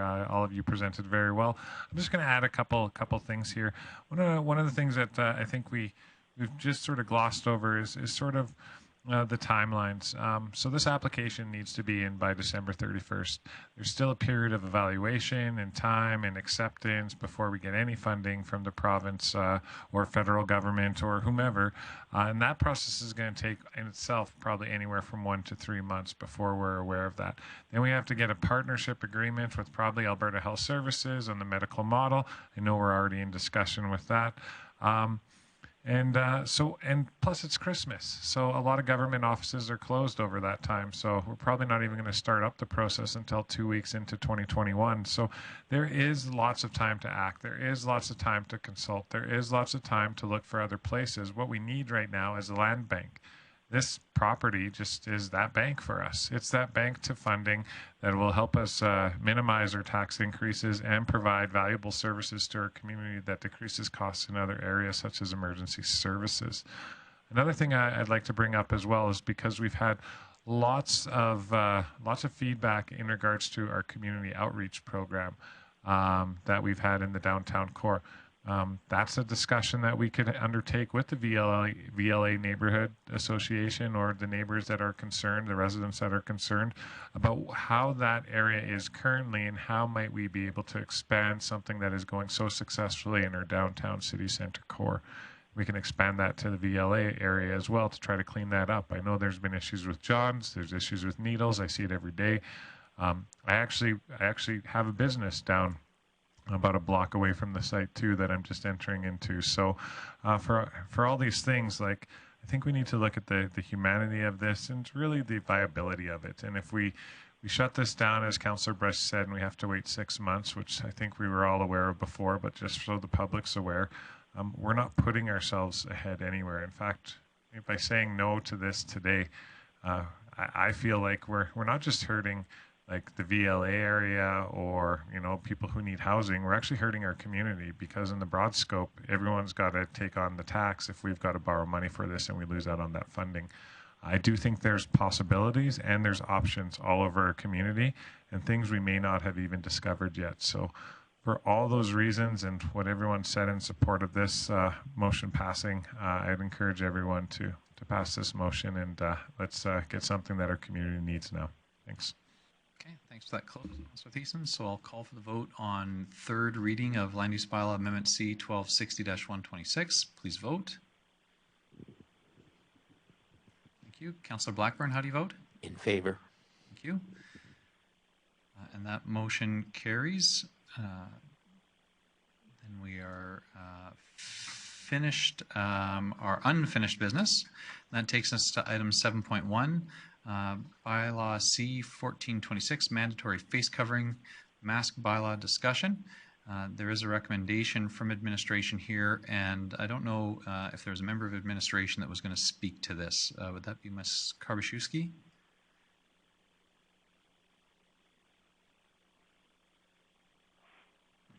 Thank you, Mayor Given. I would like to invite Councillor Bressey to introduce this discussion. Okay, thank you. Councillor Bressey. Yeah, thank you, Mayor Given. This was something that I flagged with administration. I think that council maybe made a well, not, I was going to say small mistake, maybe a big mistake, and that was the triggers in our face covering bylaw. I don't think are what we thought that the triggers were. If you recall, when there's actually two triggers in our face covering bylaw. One is for when it comes into effect, and one is for when it goes out of effect. And as was originally presented to us, the trigger for both those things revolved around the city being an open or watch status from the province. There was a motion made at committee to change the trigger from that open status to a 100 consolidated case count between the city and the county. And going back and reading the motion and watching the council meeting, it wasn't as precise a motion as we should have made. We just said we want to change the trigger, and how that got interpreted by administration is to just change the trigger to activate the bylaw. The trigger to deactivate the bylaw actually stayed at that original open status. And so right now, I think that all of us had the understanding that the face covering bylaw would deactivate at 100 cases. In reality, it won't deactivate until we get to that open status, which I think some of us probably like that trigger more, but I don't think that's what any of us actually thought that the trigger was. And I don't think that's the fault of administration. I think that was, we didn't make as precise motion as we could have, and I think that was something that we kind of messed up, but I think could also be an easy fix for us. So I'm hoping today that council will fix the bylaw to go back to what our intended meaning of it was in the first place. And as I say this, I really hope that council will approach this as a housekeeping matter, just putting the bylaw back where we all thought that the bylaw was.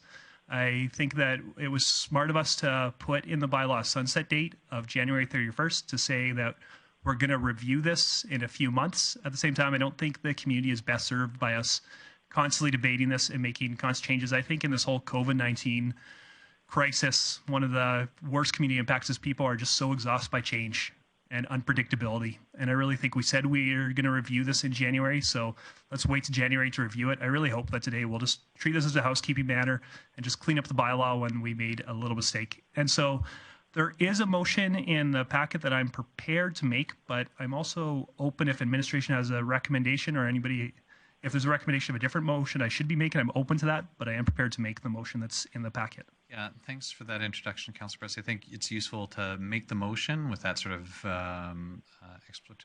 explanation in advance, but then we can make the motion, have discussion, debate on the motion. Sure. Well, I'm gonna change it slightly, and I'm gonna take out the word "next" in there, and I'm gonna say Council direct administration to bring to a council meeting necessary amendments to the face covering bylaw to cause sections 5 to 9 to deactivate when the consolidated active case count between the city and county has fallen below 100 for 14 consecutive days. Okay, thanks, Councillor Bressey. Any discussion or debate on that motion? Seeing none. Councillor Pilat. Thanks, Mayor Gibbon. I guess I really want to thank administration and Councillor Bressey for bringing this back up. I think it was a long day when we debated that. It was a very long day, and that was 100% my interpretation of it. And I had some conversations with quite a few people in the community, and that was also their interpretation of it. So I think it's a good housekeeping amendment we're looking at doing now. So I appreciate bringing it forward now, rather than fulsome discussion around anything but just this point. Okay, thanks, Councillor Pilat. I don't see anybody else in the queue for any other discussion or debate. So that being the case, then I'll call for the vote. Please vote. Thank you. Councillor Blackburn, how do you vote? In favor. Thank you. That motion carries unanimously. Thank you. We're on next to our other additional agenda item. Oh, sorry, Ms. Karbaczewski, did you have something additional for us on this item? Thank you, Mayor Gibbon. Administration was aware that this direction would be coming forward at the council meeting today, and so we have proactively prepared an amendment to the bylaw to reflect this specific direction of council. And if it is at the will of this council to consider this amending bylaw for today, we are prepared to share the amending bylaw, and council could consider giving it 3 readings. Council, so administration is prepared. We said, to a council meeting, and so administration has that if we're open to it. It looks like council is. So Arlene, if you'd like to do a screen share just to describe that change, or what were you intending to show council? So yes, because it's a requirement for council to actually be able to read the amending bylaw before they pass it, I have shared it to my screen. We can all see and that. This is the bylaw. So if in fact council is prepared to give it 3 readings today, this is what council would be passing. Okay. Are there any, before we get to any action, are there any questions for Ms. Karbaczewski? I don't see any. Then we could move on to business arising and any readings. Councillor Bressey's in the queue. Yeah, thank you, Mayor Gibbon. I would move that council give first readings bylaw 1426A. It's not on the screen right anymore, so I hope I got that number right. Okay. 1426A. Correct. Yep, that's right. So I would move that we give first readings bylaw C1426A. Okay. Thanks very much, Councillor Bressey. Obviously, no discussion or debate on first reading. I'll call for the vote. Please vote. Councillor Blackburn, how do you vote? In favor. Thank you. That motion carries unanimously. Councillor Bressey? I would move that council give second reading to bylaw C1426A. Okay, thanks very much, Councillor Bressey. Any discussion or debate on second reading? I don't see anybody ringing in. Then I will call for the vote. Please vote. Thank you. Councillor Blackburn, how do you vote? In favor. Thank you. That motion carries unanimously. Councillor Bressey? I would move that council have third reading for bylaw C1426A at this meeting. Okay, thanks very much. A motion to have third and final reading must pass unanimously. Any discussion or debate on the motion to have third and final reading? Seeing none, then I'll call for the vote. Please vote. Thank you. Councillor Blackburn, how do you vote? In favor. Thank you. That motion carries unanimously, so we can have third and final reading. Councillor Bressey. Great. Thank you, Mayor Given. I would move that council give third reading to bylaw C1426A. And just to speak to it, I just want to say I really appreciate council just treating this as a housekeeping amendment. I know that there's things that many of us will probably be arguing for in January's change, but I really do think it is responsible to give our community this certainty. So thank you, council, for working quickly on this.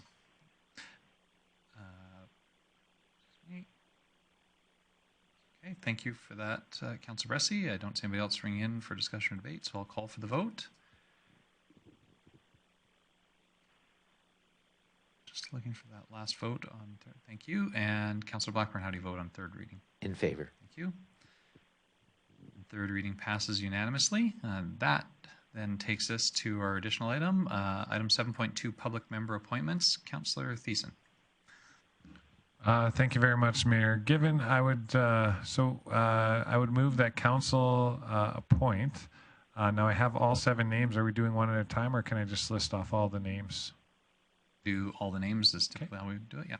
Okay, so I would move that council appoint Avery Atkins, Shay Guy, Kieran Nicholson, Hallie O'Toole, Zia Parashar, Madison Perel, and Shub Patel to the Youth Advisory Council for a 1-year term. Okay, thanks very much, Councillor Thiessen. Any discussion or debate on the motion? I don't see anybody ringing in. One thing I would say is that we do have space for up to 12 individuals on the Youth Advisory Council.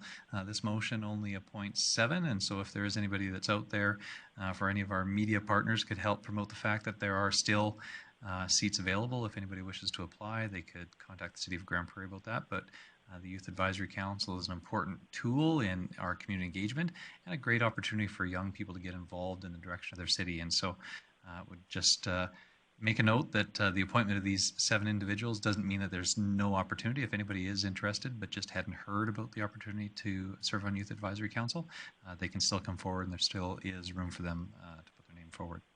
I don't see anybody else in the queue to speak on this item, so I'll call for the vote. Please vote. Thank you. Councillor Blackburn, how do you vote? In favor. Thank you. That motion carries unanimously and takes us into committee business, starting with item 8.1, the Community Services Committee, and I believe that was your committee, Councillor Blackburn. Thank you, Mayor Given. I would move that Council adopt the minutes of the Community Services Committee meeting held Tuesday, October 27th, 2020, as presented. Thanks very much, Councillor Blackburn. For our recording secretary, I'll just note that Councillor Thiessen has left the room briefly, so I'll just make sure to make note of that. Is there any discussion or debate on the motion for the set of minutes? Seeing none, then I will call for the vote. Please vote. Thank you. Councillor Blackburn, how do you vote? In favor. Thank you. That motion carries unanimously. Again, just noting that Councillor Thiessen has briefly left council chambers. Go ahead, Councillor Blackburn. Thank you, Mayor Given. I would move that that Council approve the Community Advisory Committee make recommendations to Council on funds dispersed from the Pursuit of Excellence and Arts Development Funds. And just to speak to this very briefly, with the Pursuit of Excellence Committee and the Arts Development Committees being disbanded as of the beginning of January, there needs to be an approving body to look at the applications for funds from those two funds. And so what this is suggesting is that the Community Advisory Committee can make those recommendations and that they would come to Council for final approval. Thanks very much, Councillor Blackburn. Any discussion or debate on the motion? Seeing none, then I'll call for the vote. Please vote. Thank you. Councillor Blackburn, how do you vote? In favor. Thank you. That motion carries unanimously. Councillor Blackburn. Thank you, Mayor Given. I would move that Council approve the proposal for the South Peace Regional Archives to be relocated to the Heritage Discovery Center space no sooner than 2023. And I think that the motion is self-explanatory. I don't need to speak to it further unless there are any questions. No, I'm comfortable with that. Are there any questions or discussion or debate? Seeing none, then I will call for the vote. Please vote.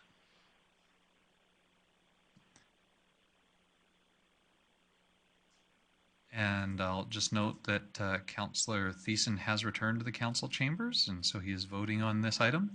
Councillor Blackburn, how do you vote? In favor. Thank you. That motion carries unanimously again. Was there anything else you want to highlight from that set of minutes, Councillor Blackburn? Very briefly, just give me a moment to get to the right spot on my iPad here. Yes, just very briefly, I wanted to mention that the first week of Public Splash and Play was well attended at Community Knowledge Campus. The first night was 100% capacity in both time slots, so we're getting meeting a need in the community. The annual women's show, 26th annual women's show, was a great success with over 2,500 guests and vendors in attendance, and pleased to report that all COVID regulations were respected and adhered to.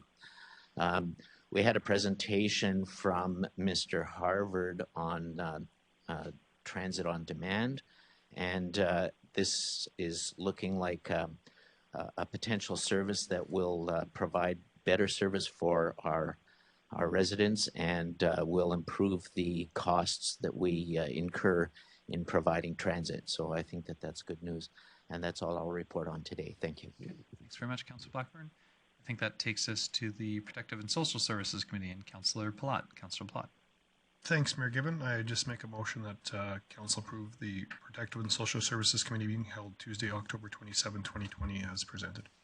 Thanks very much, Councillor Pilat. Any discussion or debate on that set of minutes? Anything we need to change before we adopt them? Seeing nothing, then I will call for the vote. Please vote.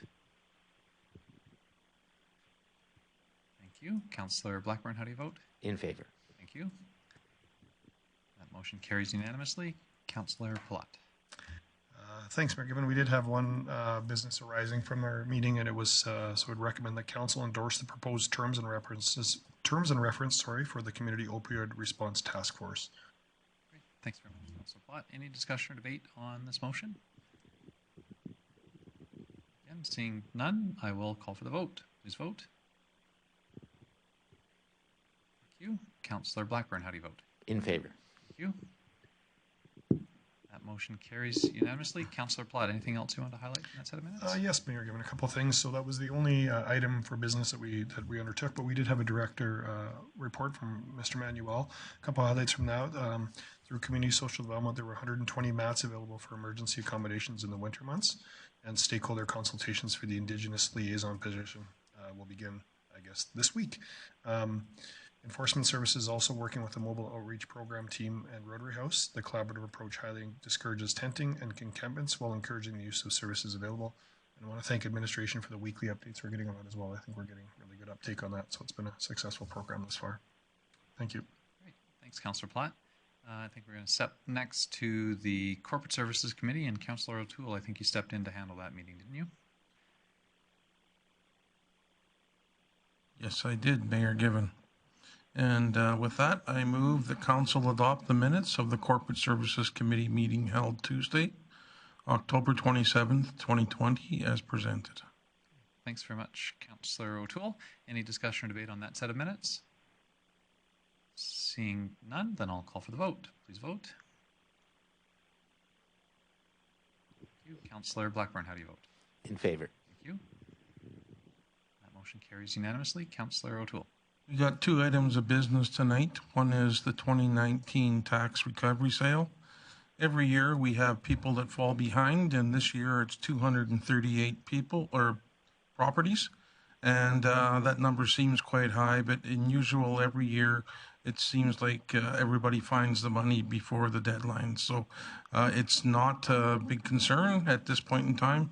This is just business as usual. So I move the council approve the following. Number one being the properties subject to 2019 tax recovery notifications as per the attached Appendix C be offered for sale for public auction. Okay, thanks. And Councillor O'Toole, I think they all kind of go together, and so I'm sure Council will be willing, if you maybe want to put them all into one motion, that'd probably be appropriate for this. Then I'll make that motion. I'll finish off reading them. So, and that the auction be held in the first floor North Conference Room at City Hall on Friday, March 19th, 2019 at 9 a.m. And that the reserve bids for the 2019 tax recovery sale be set at the per attached Appendix D. So they're basically going for what the property is actually worth. Okay, thanks very much, Councillor O'Toole. Any discussion or debate on the motion? Seeing none, then I will call for the vote. Please vote. Thank you. I'm just looking for one more from my council members at the council with voting stations. Thank you. Councillor Blackburn, how do you vote? In favor. Thank you. That motion carries unanimously. Councillor O'Toole. Item number 2 was bylaw C-1396B, and it's an amendment to the Swan City Hockey Association loan bylaw. And I move that council give first reading to bylaw C-1396B, being an amendment to the Swan City Hockey Association loan bylaw. And to speak on that, they've had a tough year, and they've asked to stretch out their loan. And with that, we're going to vote on it now. But just for those people in the audience, we will be generating money from the loan. It's an interest loan. It's not a gift. Thanks very much, Councillor O'Toole. So that motion for first reading. I'll be able to have discussion and debate on second reading. Please vote on first reading. Thank you. Councillor Blackburn, how do you vote? In favor. Thank you. That motion carries unanimously. Councillor O'Toole. I move that we give second reading to bylaw C-1396B. Okay, thanks very much, Councillor O'Toole. Any discussion or debate on second reading? Again, seeing none, I will just say that at the committee meeting, I did ask administration if prior to COVID and the change to the hockey season, whether the club had maintained current in their payments. The answer was that yes, they had, until that significant change to their business. So I think I appreciated hearing that they're living up to their commitments under the agreement, and I think it's reasonable, recognizing that there hasn't been any hockey to be played or any revenues to be generated, that this is a reasonable change. And so for those reasons, I will support the motion for second reading. I don't see anybody else in the queue again, so I will call for the vote. Please vote. You. Councillor Blackburn, how do you vote? In favor. Thank you. That motion carries unanimously. Councillor O'Toole. Thank you very much, Mayor Given, for bringing that important piece of information to the table.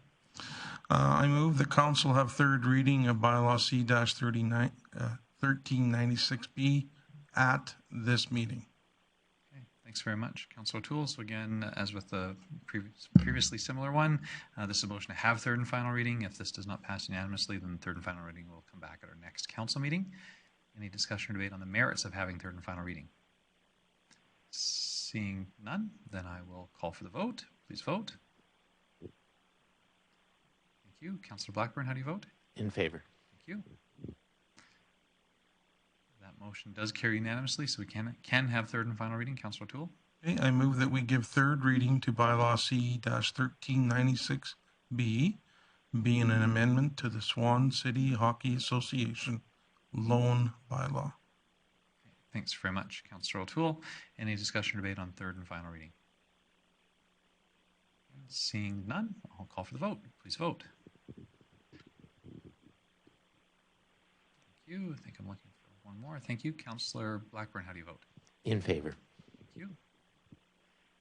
That motion carries unanimously as well.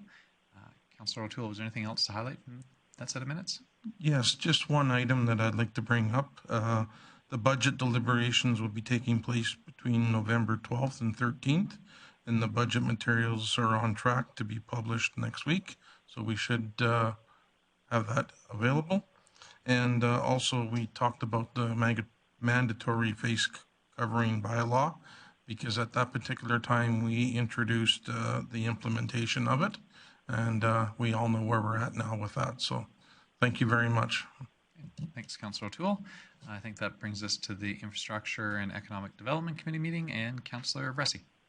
Great. Thank you, Mayor Given. I would move that Council adopt the minutes of the Infrastructure and Economic Development Committee meeting held Tuesday, October 27th, 2020, as presented. Okay, thanks very much, Councillor Bressey. I'll just note that Councillor Pilat has left the council chambers, and so won't be voting on this motion.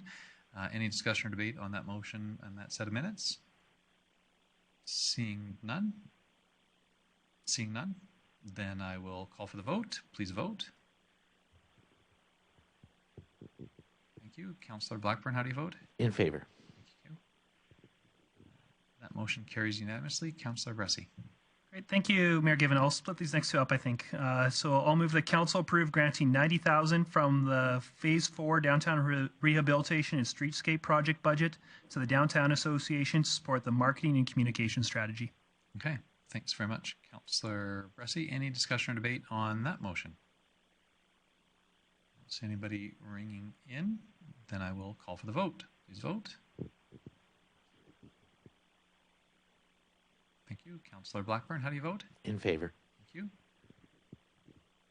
That motion carries. Councillor Bressey.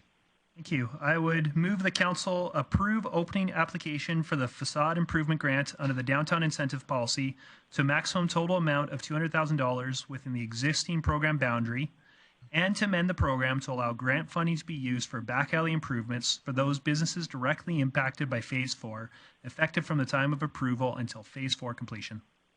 Okay. Thanks, Councillor Bressey. Any discussion or debate on the motion? Councillor Pilat is back and in the queue. Councillor Pilat. Thanks, Mayor Given. I'd like to make an amendment to this motion, please.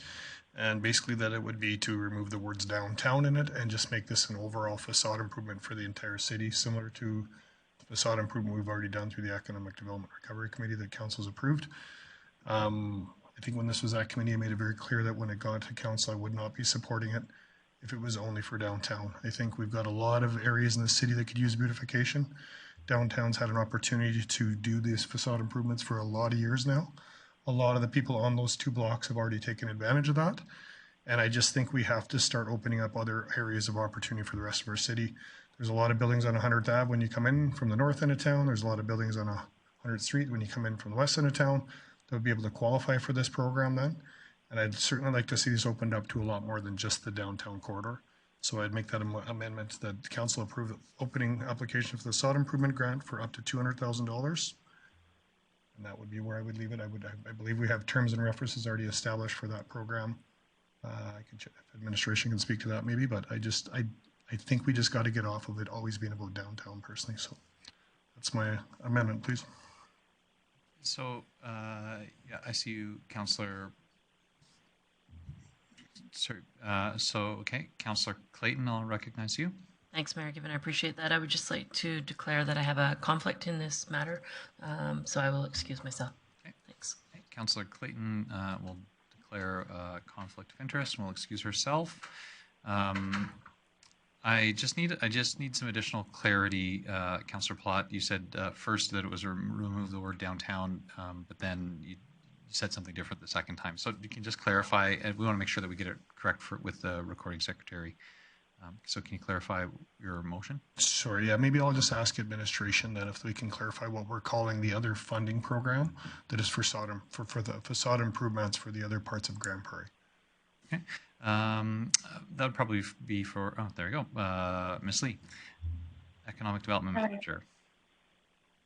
Thank you, Mayor Given. The beautification and patio grant falls within the Economic Recovery Program, which is the funds that is, or the grants that is available across the city. The facade improvement grant is a piece within the downtown, the downtown incentives program, which is a separate policy. Okay, So with that, Mayor Gibbon, I would make my recommendation, the council approve $200,000 additional funding to the beautification and patio grants that we've already established through the Economic Recovery Committee, instead of it being specifically just for downtown, because I believe that does open it up to a larger area in the community. Okay. Councillor Pilat, I'm having a difficult time understanding. I think I get the intent of the motion or of your proposed amendment. I'm not sure that it's an amendment. If you're opposed to the idea of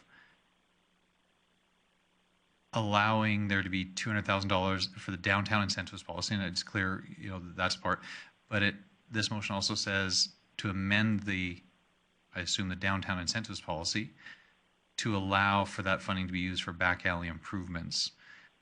So there's a fair bit more in this motion that's in front of us.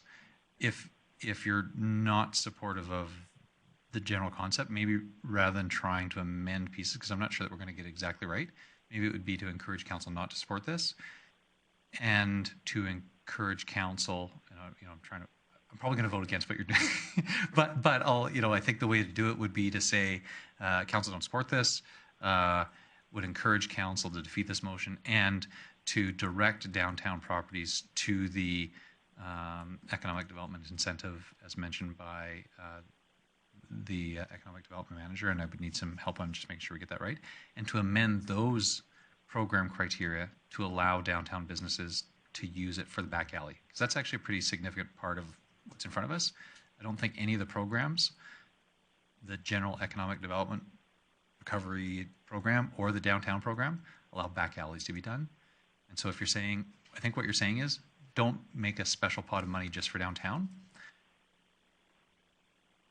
Downtown should have to apply to this overall pot of money that exists for everybody else. And fair enough for that, Mayor Gibbon, you're probably right. So can I just have a question for administration on that, or do you want to? Yeah, no, absolutely. And it would be helpful if administration has a suggestion of how to sort of frame Councillor Pilat's amendment, if there's an amendment to be had. I'm thinking there might not be, and it might just be a defeat.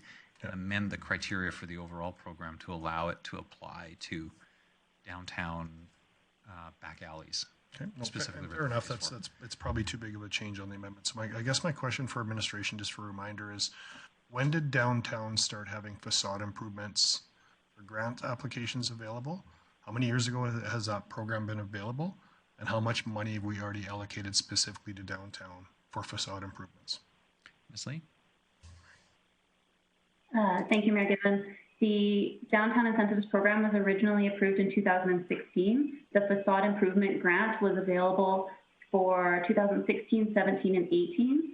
It has been suspended since 2019, and since then we've seen 4 smaller scale renovations go through that were not part of the facade program. During that time, the urban residential patio and demolition grants were available. However, the facade was not available for the last 2 years. During the 3 years that the facade grant was available, there was 34 grants approved for approximately $1.1 million, resulting in approximately $4.7 million in total investment in the downtown. Thank you for that, Ms. Lee. So on that note, I think it's pretty clear we've tried very hard to help with downtown. We've given $1.1 million in incentives specifically just to downtown. And so I'm urging our council to defeat this. We can find a better way of wording it, but to continue to just put money to downtown, we have businesses around our community that would surely love to take advantage of this, I think is a much better use of $200,000 in our community. If council wanted to look at a specific amount just for back alley and those kind of things for downtown, that's another conversation. But I think we have to start at some point realizing 1.1 million in improvements to just facades downtown and no opportunity for other businesses until the last about 90 to 120 days we've started getting uptake on the other ones. I just think we need to show the rest of the community that we want them to beautify as well. And when 4 proponents have stepped up and started doing things downtown, that was the intention. That was the hope, is that we'd actually get some people that would start putting money in on their own pocket instead of just always the city putting the money up. And so I know we have an urge to want to help downtown, but we've been doing it for a lot of years. We've given them the only opportunity at this point to do facade improvements. And so I'd really hope that everybody would just defeat this motion. We can try to wordsmith a better motion, and I'll think about that while we're debating on this. But the general gist, you guys, we can't just keep blanketing it only for downtown. Councillor Friesen, I think you had a point of order. Yes, I did. Thank you. I'll excuse myself as well. I own a property in the area we're discussing. Thank you. Okay, thank you. Councillor Friesen has declared a conflict, and we'll leave the council chambers. So we still have the main motion as originally made, and thanks, Councillor Pilat, for just the discussion there. And we'll try to make sure that you get a chance to express your intent and vote for it. Or I see Councillor Blackburn, though, had a question or comment. Thank you, Mayor Given. Well, I agree with Councillor Pilat that it would be useful for businesses around the community other than downtown to have access to funds for improvements. However, I think that the spirit of this motion is to recognize the fact that downtown has gone through a significant amount of challenge as a result of COVID-19. And now we're going to add on top of that the challenge of having the street in front of the Phase 4 merchants torn up. And I really think that what we're trying to do here is to first of all, recognize those challenges for those businesses, and second, to help them out in ways that will make a difference to the amount of business that they're able to attract. So I would urge council to approve this motion. Thank you. Okay, thanks, Councillor Blackburn. Any other discussion or debate on the motion? I will go to Councillor Bressey, then Councillor Toole, then Councillor Pilat. Thank you, Mayor Given. It's my motion, so maybe I'll just close. Okay. Councillor O'Toole. Yeah, I truly think that the spirit of this motion is for the downtown Phase 4, and I'm going to support this all the way to the bank. But I would also encourage Councillor Pilat to maybe pull his amendment and make another motion for future consideration before budget. Okay, so just so everybody's clear, and just so that I'm maybe actually not everybody else, maybe it's just for me. Haven't we already dedicated money to a facade grant improvement program for all areas of the city? Okay, so there is actually money that's available to businesses outside the downtown if they want to improve their facades. Okay, good. I just want to make sure that I wasn't off base, because the conversation is going a little bit like we haven't done that. Oh, I just wanted to clarify that I'm going to support this. If he wants to make changes to the current one, then he needs to bring that up. Okay. Thank you. Then Councillor Pilat. Thanks, Mayor. Just a question for administration. What's the funding source for this $200,000? Where is it coming from? Director Bork. Thank you, Mayor Given. This was funding allocated from within the total envelope for the downtown project, which is borrowing at this stage. So on that point, we're going to borrow $200,000 to continually help downtown businesses that have had $1.1 million already given them to them. I can't support you guys. Councillor Pilat, sorry, I see, and you don't necessarily see it.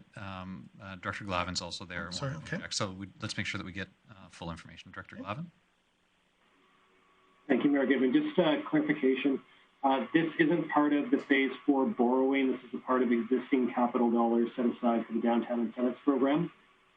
So this would just be a cap of $200,000 from that program that could be allocated for this purpose. So the money is currently sitting in our capital account.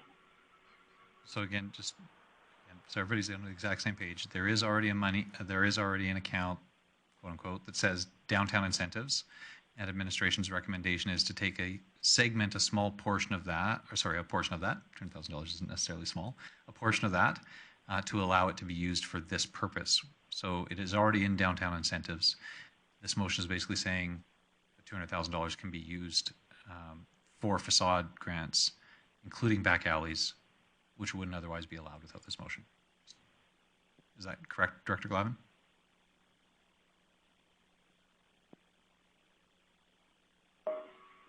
correct. Okay, thank you. Okay, there. That way we got the correct information on the table, and Councillor Pilat, I wanted to save you before you talked about the debt and borrowing if that wasn't actually the case. But go ahead, Councillor Pilat, was there anything further on? No, just that I can't support it. Fair enough. Okay, is there any other discussion or debate on the motion before I go to Councillor Bressey to close? Seeing none, then Councillor Bressey. Yeah, thank you, Mayor Given. As I shared at committee, I wasn't sure about this then, but I think what persuaded me to think about over the weekend is I agree, Councillor Pilat, that I don't have an appetite to put more money into downtown, but at the same time, this is money that's already allocated towards downtown. And for me to say, hey, we're going to take $200,000 away from downtown, that when we've just gone through COVID and when we're shutting down the street, that doesn't make sense to me. So in my mind, do I necessarily want this money spent downtown? No, but I feel that decision was already made spending downtown in previous budgets, and it doesn't make sense for me for a council to go this year of all years, just kidding, downtown, we're not spending this money on downtown incentives. So the fact that it's coming from money that's already set aside for downtown is why I was comfortable making this motion and why I'll be voting in support of it. Okay, thanks for that close, Councillor Bressey. I will call for the vote. Please vote. To do my math again about how many council members here in chambers voting on the device, and then Councillor Blackburn, how do you vote? In favor. Thank you. And that motion carries. With 5 in favor and 1 opposed, and we will invite back Councillors Friesen and Clayton. While we're doing that, sorry, I guess I was just going to go to other business from that meeting, but we do have another piece of business, Councillor Bressey, so maybe just wait till Councillors Friesen and Clayton get in, and the floor is yours. Council direct administration to prepare changes to the land use bylaw consistent with the request from Build for contingent secondary suites. Thanks very much, Councillor Bressey. Open for discussion and debate. Councillor Pilat. Thanks, Mayor Given. I'm just going to have to deem I have a conflict, so I'm just going to step away from this. It looks like, depending how long it goes, I might just be absent for the rest of it. Okay, thanks very much. Councillor Pilat has declared a conflict of interest and will leave the council chambers. Councillor Thiessen. Yeah, thank you very much, Mayor Given. I'm really in support of this motion, and a big reason why is I think it's always good for our administration to discuss with industry about maybe what are better ways, and we should always be willing to be fluid and able to react and respond to the requests of our community. And I don't think this is an overwhelming request. I think Joe Johnson and his team have done an exemplary job of trying to, find a happy medium between council's wishes, the community's desires, and industry's wants. I think giving them this solid direction so they can work with industry and find something that works within our community is really good. So for all those reasons, I'd encourage everyone around the table to support this motion. We can expand this discussion at a future date. Thanks, Councillor Thiessen. Any discussion or debate on the motion? Any additional? Seeing none, then I will call for the vote. Please vote.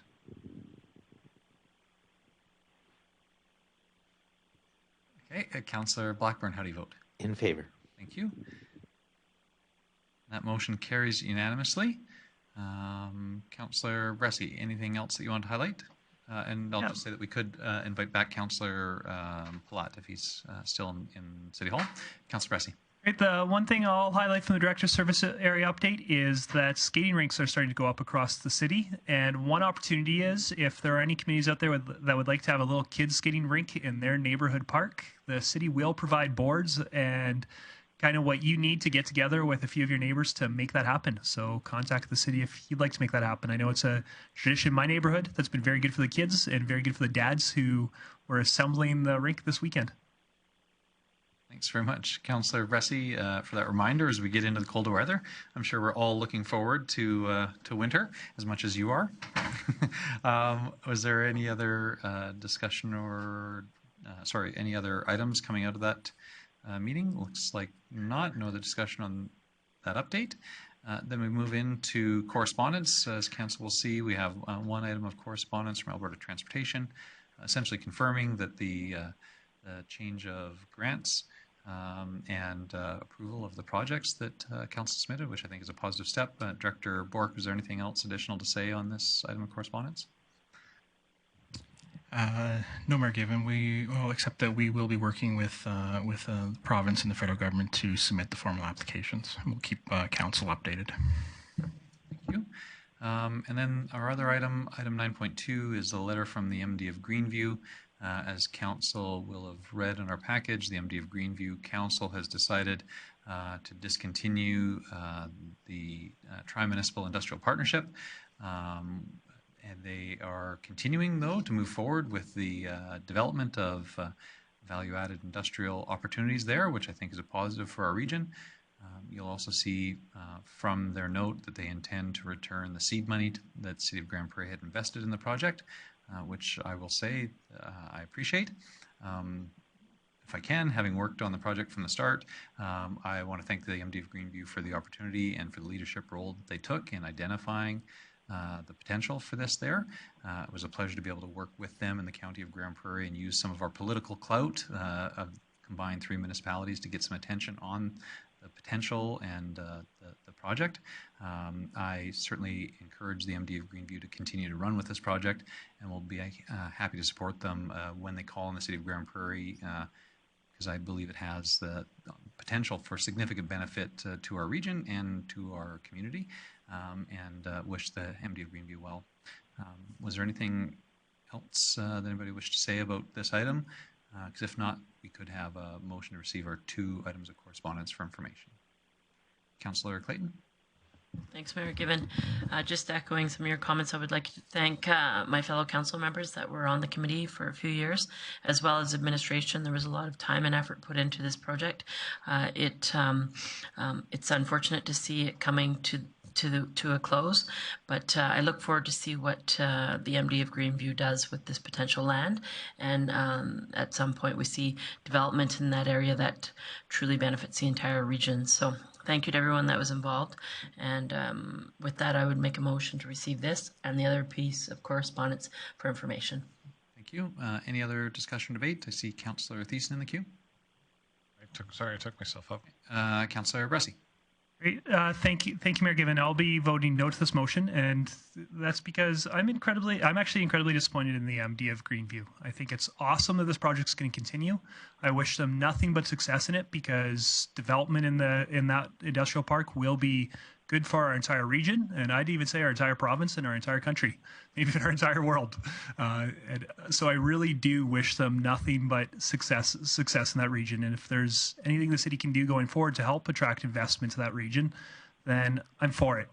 At the same time, we put in significant money and time and political clout into this. We put in $235,000 worth of seed money. That's sure, we're getting it back, but it's been tied up and we're not getting it back with interest. And so it's been tied up where it can't return any benefit. It's money we took from our taxpayers and has returned no benefit, no direct benefit to them.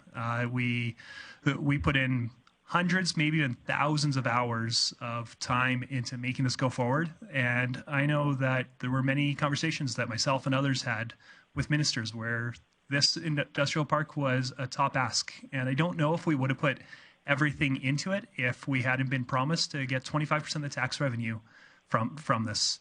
Again, it's good for our city if this happens, but it also, if activity happens down there, it also has it also costs our taxpayers money in terms of we'll have more trucks going on Wapiti Road. We'll have more people asking to use the Eastlink Center. And I think it is appropriate that we share in the tax revenue from the oil and gas activity that happens in our region. And I also, it's not cool to me that we invested so much in this with an understanding of a revenue return, and then just unilaterally say, nope, sorry, we're going to take all the direct financial benefit to this.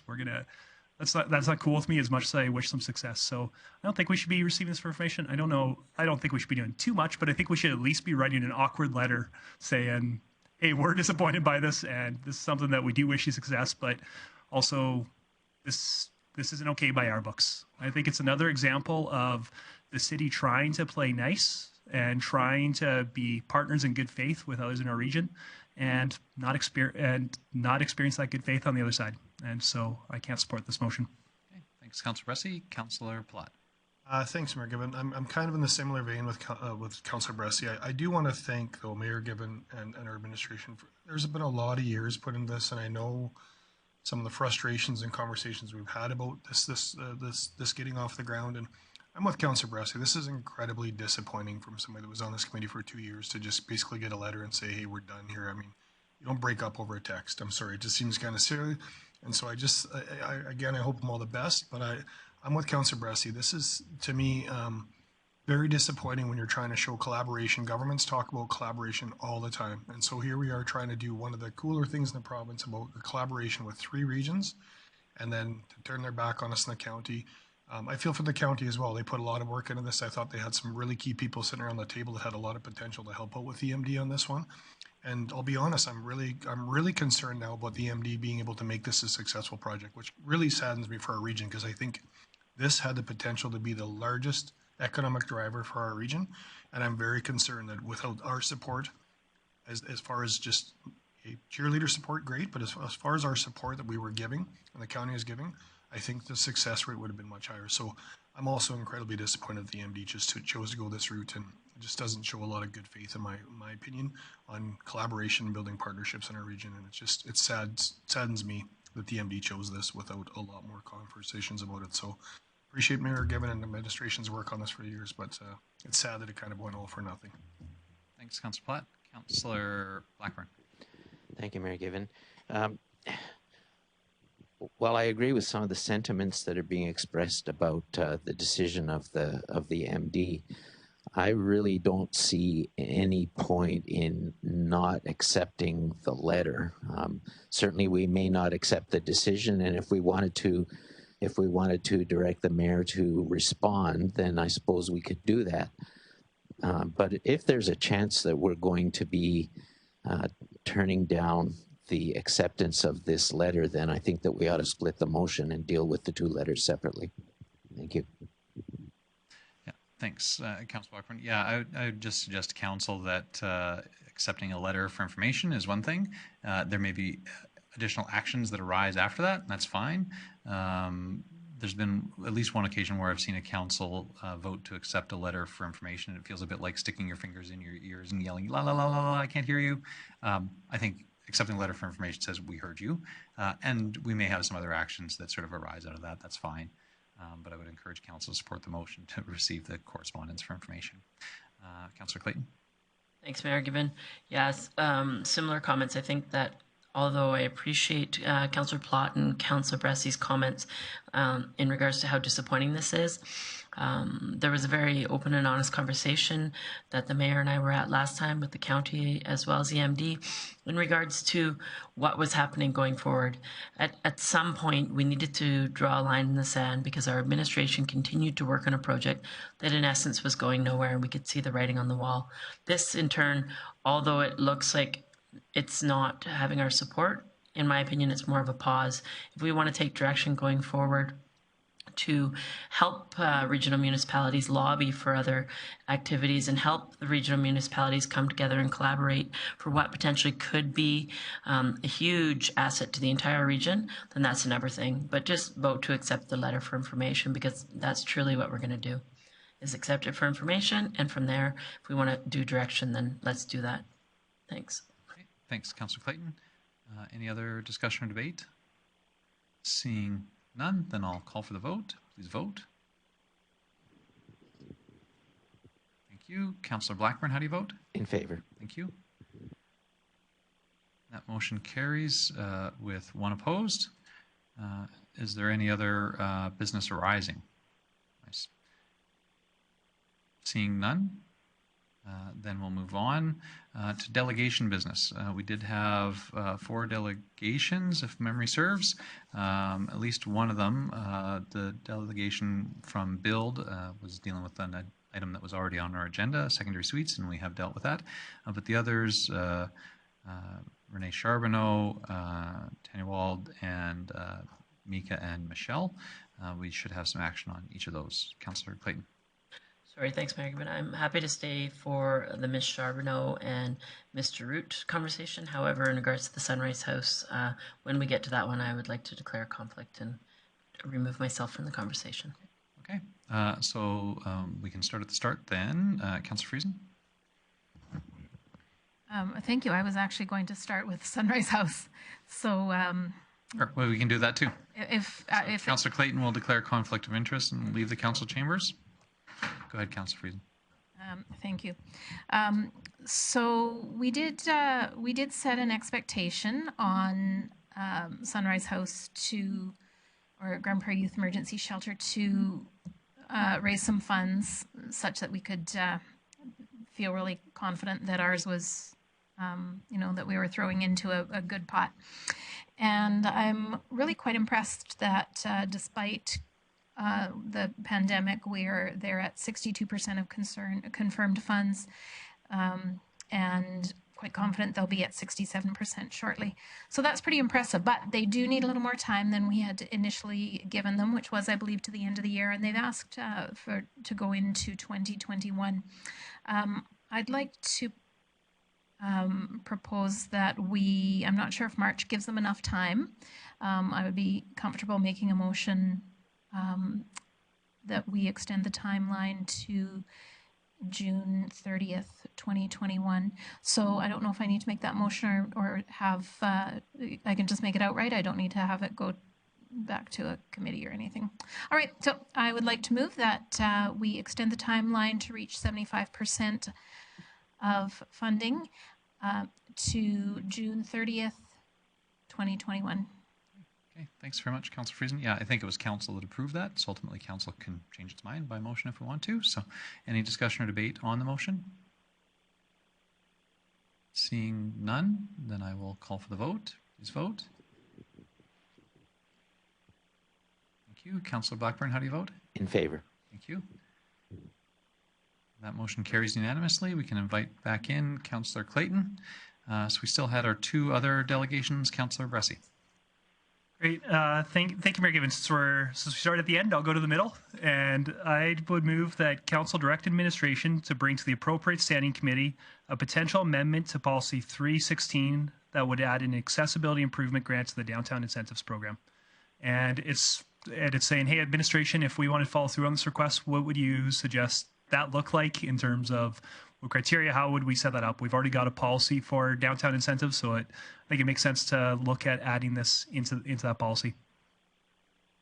Councillor Bressey, I wonder if you'd be open to, just in terms of by way of discussion, that something might influence your motion. We discussed earlier that we have a downtown incentives program and a citywide incentives program. Is there any reason why we'd limit this only to the downtown? Actually, no, there's not. So let me rethink my motion. I'm just not aware of a policy that we've got for the rest. So I'll reframe it like this: bring to the appropriate standing committee potential policy to create accessibility improvement grants for the city of Grande Prairie. Okay. For businesses within the city of Grande Prairie. There you go. And so with that direction, administration could look at the currently existing programs, whatever they might be, and if the easiest way was to adapt them, then they could bring us that advice. Great. Thanks you. Any discussion or debate? Councillor Clayton? Thanks, Mayor Gibbon. Yeah, I was just going to say, I think the request was actually for businesses across the community, so I appreciate the change of the motion there, and will support that. Thanks. Any other discussion or debate? Seeing none, I'll go to Councillor Bressey to close. Yeah, actually, Mayor Gibbon, I'm actually kind of rethinking myself. So maybe I'll, and I'm thinking out loud. So maybe I'll let the friendly amendment motion stand, and then maybe I'll make a second motion about our downtown. Here's where I'm going with this. I do think that there is something different about downtown, and I do think there is a difference between saying, hey, we're gonna allow people with accessibility issues to enjoy the downtown that we've just spent tens of millions of dollars on, and be able to go to businesses downtown, and saying, hey, we're going to enable them to go to a random business that's kind of a standalone business. I do think there is a difference between those two. So I actually do kind of want to look at, I think it might actually be worth looking at a citywide grant as well as a downtown specific one, because there's a difference between the two. So maybe I'll let my amended motion stand, and I think I'll be making a follow-up motion as well. You know, I would support your amended motion with direction to administration to bring forward opportunities to, you know, consider the existing programs and adding an accessibility component. I think that the discussion that you're wanting to have and that may be puzzling over is the discussion that we would have naturally at committee when that comes forward about if we wanted to do anything, which this motion doesn't say that we actually would do it, it's just directing administration to bring forward some options to us at committee. At committee, that's where we could say, oh, this looks like the better of those options, or it's all of the above, or it's something a little bit slightly different. This motion just really starts the discussion, so I don't think we need to get it exactly right here. The process of administration bringing forward that information to committee and the discussion at committee will, I think, tease it out. So I support the motion. Does anybody else wish to speak to the motion before I go to Councillor Bressey? Councillor Bressey? Yeah, no, and I think you're right about that. So I won't have a follow-up motion, but I guess this is just my fair warning to administration. When it comes to committee, I'll be asking, hey, what would council's option be if we wanted to limit this to the downtown, or else do some for the citywide and some for just downtown? So yeah, good point. I'll let the motion as amended stand, and I won't be making a second one, but just fair warning to administration. Well, I'll be talking about downtown when this comes to committee too. Okay. Thanks, Councillor Bressey. Councillor O'Toole? Yeah, Mayor Given, I was part of the crew that went down during business, downtown business week, small business week. And it came up in conversation that a business asked, how many people are needing wheelchairs in the city of Grande Prairie? And I said, well, I don't really know the number, but I'm on the accessibility committee. And she says, well, you think I'm losing a lot of business because I don't have a wheelchair ramp going into my business? So at that time, we gave some information to her. She's going to contact the city and try and figure out what her plans are. So I'm really excited that maybe this will come up in the conversation, whether at committee or whatever. So thank you. Okay, thanks very much, Councillor O'Toole. So then we'll call for the vote on that motion, directing administration to bring forward some information to committee. Please vote. Thank you. Councillor Blackburn, how do you vote? In favor. Thank you. That motion carries unanimously. And then we had the presentation from Renee Charbonneau. We'll look for a motion. Councillor Thiessen. Thank you very much, Mayor Given. I would move that council approve this, receive this presentation for information. Speaking to that, I'd really like to see something happening there. I'm just not 100% certain where that is, or what the duration and the time of it is. I'd like to talk with Renee a bit more in person to see, I guess, maybe how this would help out. I'm just not sure this is the realm that City Council wants to move in, and we have invested a lot of money in that area, and of course we want to protect it, but once we start paying operationally for security guards or building shacks, like, then we give people, maybe the vandals themselves, a place to break into and hang out in. There's no guarantee that the community watch is actually going to go around, and although I appreciate Renee's passion for this area, I would like to talk with her a bit more, and I encourage other members of council so we better understand what are the issues and maybe how we can help out without throwing in another bit of cash and tasking administration to more work. So for all those reasons, I'm sorry, Renee, but I move that we receive this for information. Okay, that motion received for information. Any discussion or debate on that motion? Seeing none, then I'll call for the vote. Please vote. Thank you. Councillor Blackburn, how do you vote? In favor. Thank you. That motion carries unanimously. I think that handles all of our delegation business. Again, recognizing the members of BUILD, we're speaking to the secondary suites issue. We had no notice of the motion, and so we can go to council member reports. Councillor Friesen, you said that you had the Intercity Forum on Social Policy. I did say that. Thank you, Mayor Given. And really a lot of the update that I would have from the discussion from Intercity Forum on Social Policy, I have already given when I was speaking to why it's important for us to support the zoning amendment that we did this evening so that we can get some supportive housing built. So yeah, it was great to have audience with a couple of ADMs in this arena. And now the only other thing that came out of the meeting was that SCSS programs are really in a bit of a pickle. They do not have assurance of continued funding from the province, and it was identified as a key point for advocacy that municipalities can help with. So I've talked just a little bit with Angela Sutherland, and I think she and I did suggest that perhaps if it was something we'd like to, direct Mayor Given to write a letter, I thought that probably it would be even carry more weight if all of the municipalities in our region that have SCSS programs write a letter together.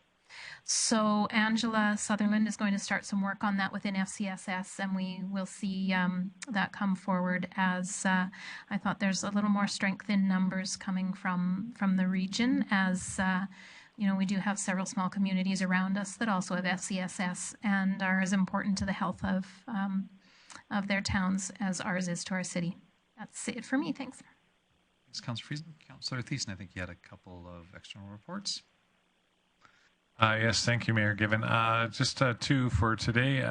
First being the Grand Spirit Foundation. On October 23rd, the board met and we approved our 2021 operating budget for the lodges, as well as the capital projects that were outlined in our 5-year capital plan. We also had a good and rowdy discussion about the Smith lands and Council's decision about placing the activity center there. But, it maybe wasn't exactly as rowdy as I'm making it seem. Where it got rowdy was it was around the continuing care needs that Alberta Health Services has requested Grand Spirits to place the seniors lodge in that area. And with the loss of lands, it actually moved the board into a discussion about, we only got guaranteed maybe a minimum of 4.8 acres to up to 8 acres potential that we could develop this area. But then the question was, do we want the continuing care home, and what kind of agreement are we signing with Alberta Health Services? As it has been in the past that we've, especially with the building out in Claremont, that Alberta Health Services said they were in and they're ready to fund and they're ready to give us all their services, and then they sort of pulled back on that. So we want to get a guaranteed agreement in writing and negotiate that, and then again move forward with the city and find out if there are other lands available in the city that we could build the continuing care or other seniors housing for the people that we serve through Grand Spirit.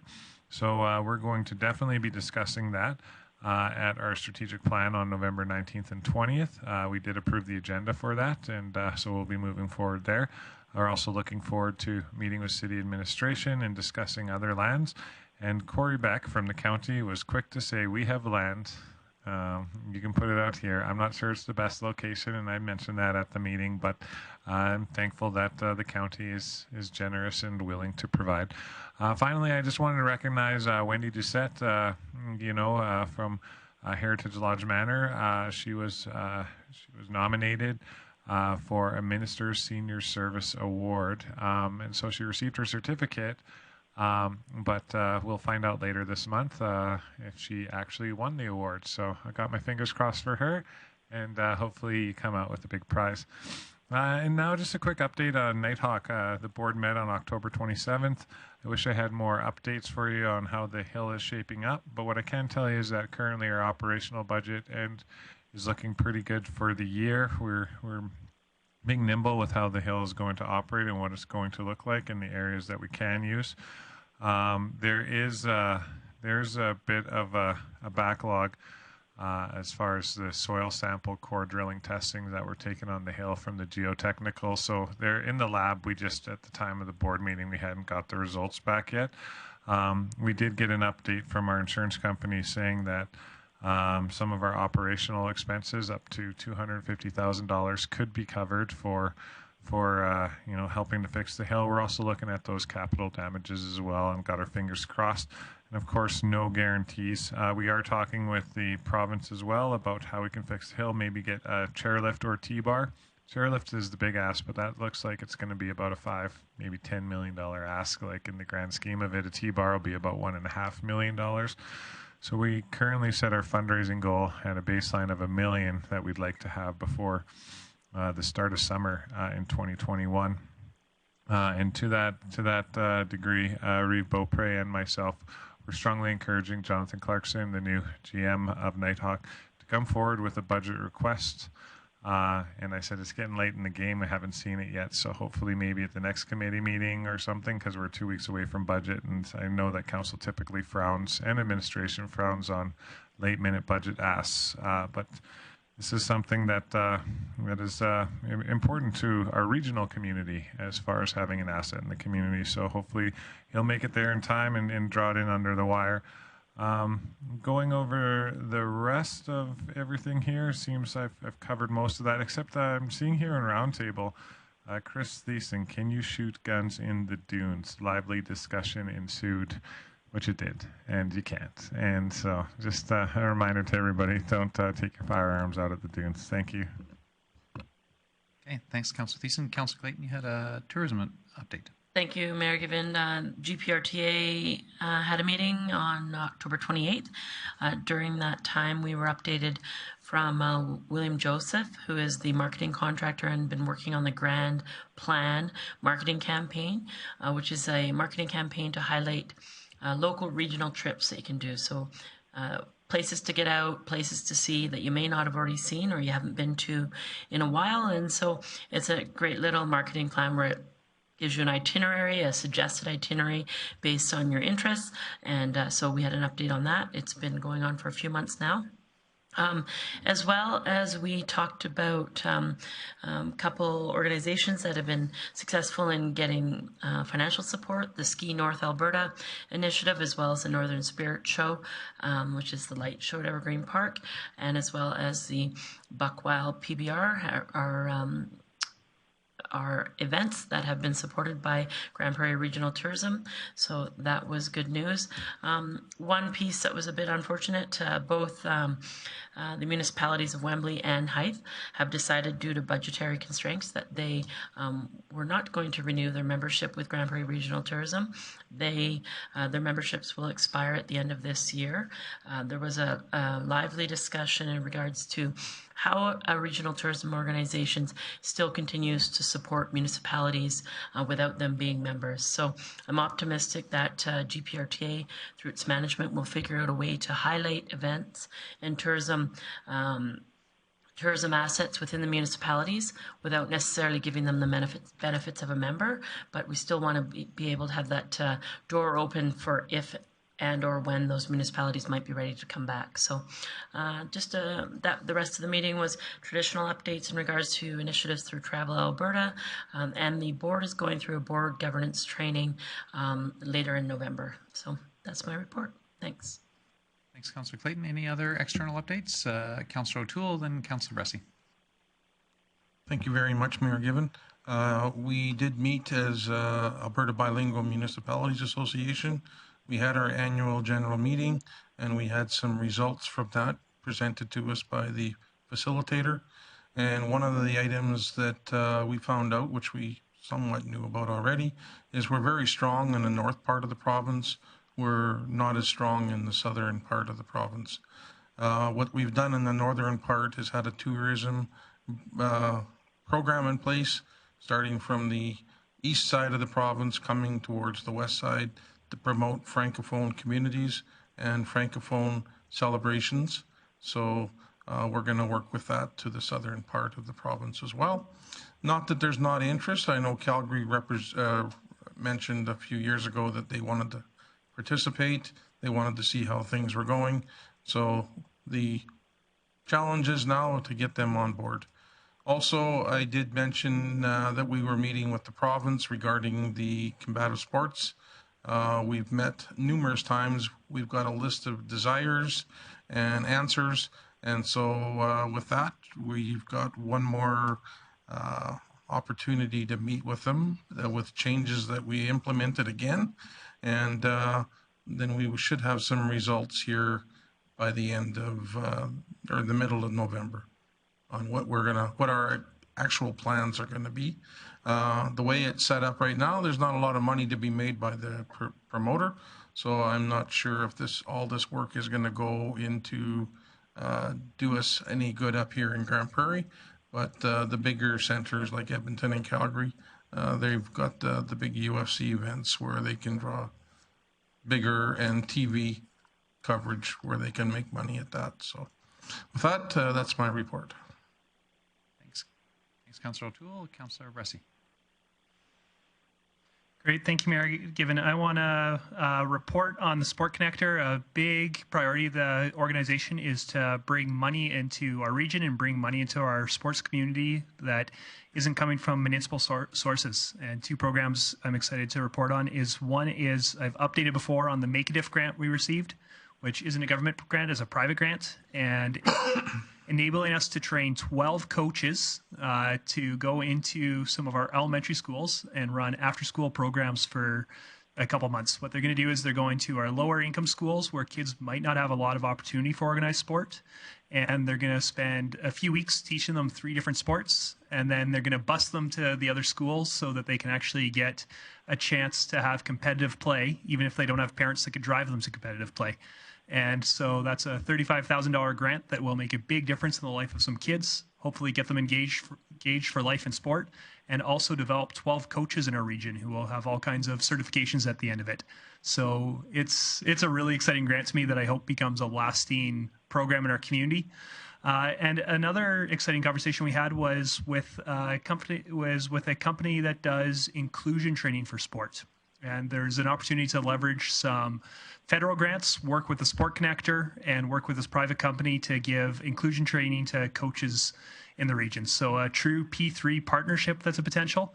And when I say inclusion training, this isn't a 2-hour seminar about, hey, think of kids of different abilities. It's in-depth inclusion training such as, so you have a kid that shows up with sensory issues at your sport, and it's not just how do you think about, it's not just, hey, please think about that kid. It's hands-on training of, here's how you can help that kid actually get involved with your team. So it's pretty in-depth, hands-on training that, if we're successful in getting this here, really will make a big life difference in the lives of kids and of coaches. And so it's some exciting investment we're seeing in our region through this organization. Thanks, Councillor Bressey. I think that was all of our external reports. So we'll go to Council Roundtable. We'll start with Councillor Blackburn. Thank you, Mayor Given. 2 items to mention. The first one is that along with yourself and Director Glavin, I attended a meeting with 3 representatives from Weyerhaeuser this past week, and they have some concerns regarding some restrictions that are going to be placed on their forestry management agreement that would be very detrimental to their ability to carry on, excuse me, business as they had forecast. The issues don't arise until 10 years from now, 2029, I believe. However, they brought their concerns to us so we would have a good understanding of them in relation to the caribou range and the restrictions to industrial activities in those ranges. So they're going to be asking for our support from time to time as we're talking to MLAs and other ministers about the effects of the changes that are being forced upon them. And perhaps there's an opportunity over the next several years to have some influence on the decisions that are being made at that level, so that people will be able to support the concept of us remaining strong in the region in terms of our economic development and the success of the businesses within the region. The other thing I just want to mention very briefly has to do with the the amendment that we made to our mask bylaw. I totally agree with that, with the amendment. We need to be consistent. And I guess I have to accept that masks aren't the only solution. And I think I've believed that all along. Masks are not the only solution to slowing down the spread, but they are a contributing factor. What I do want to mention out loud and hope that people will pay attention to is that a lot of the increases that the province is experiencing in terms of increased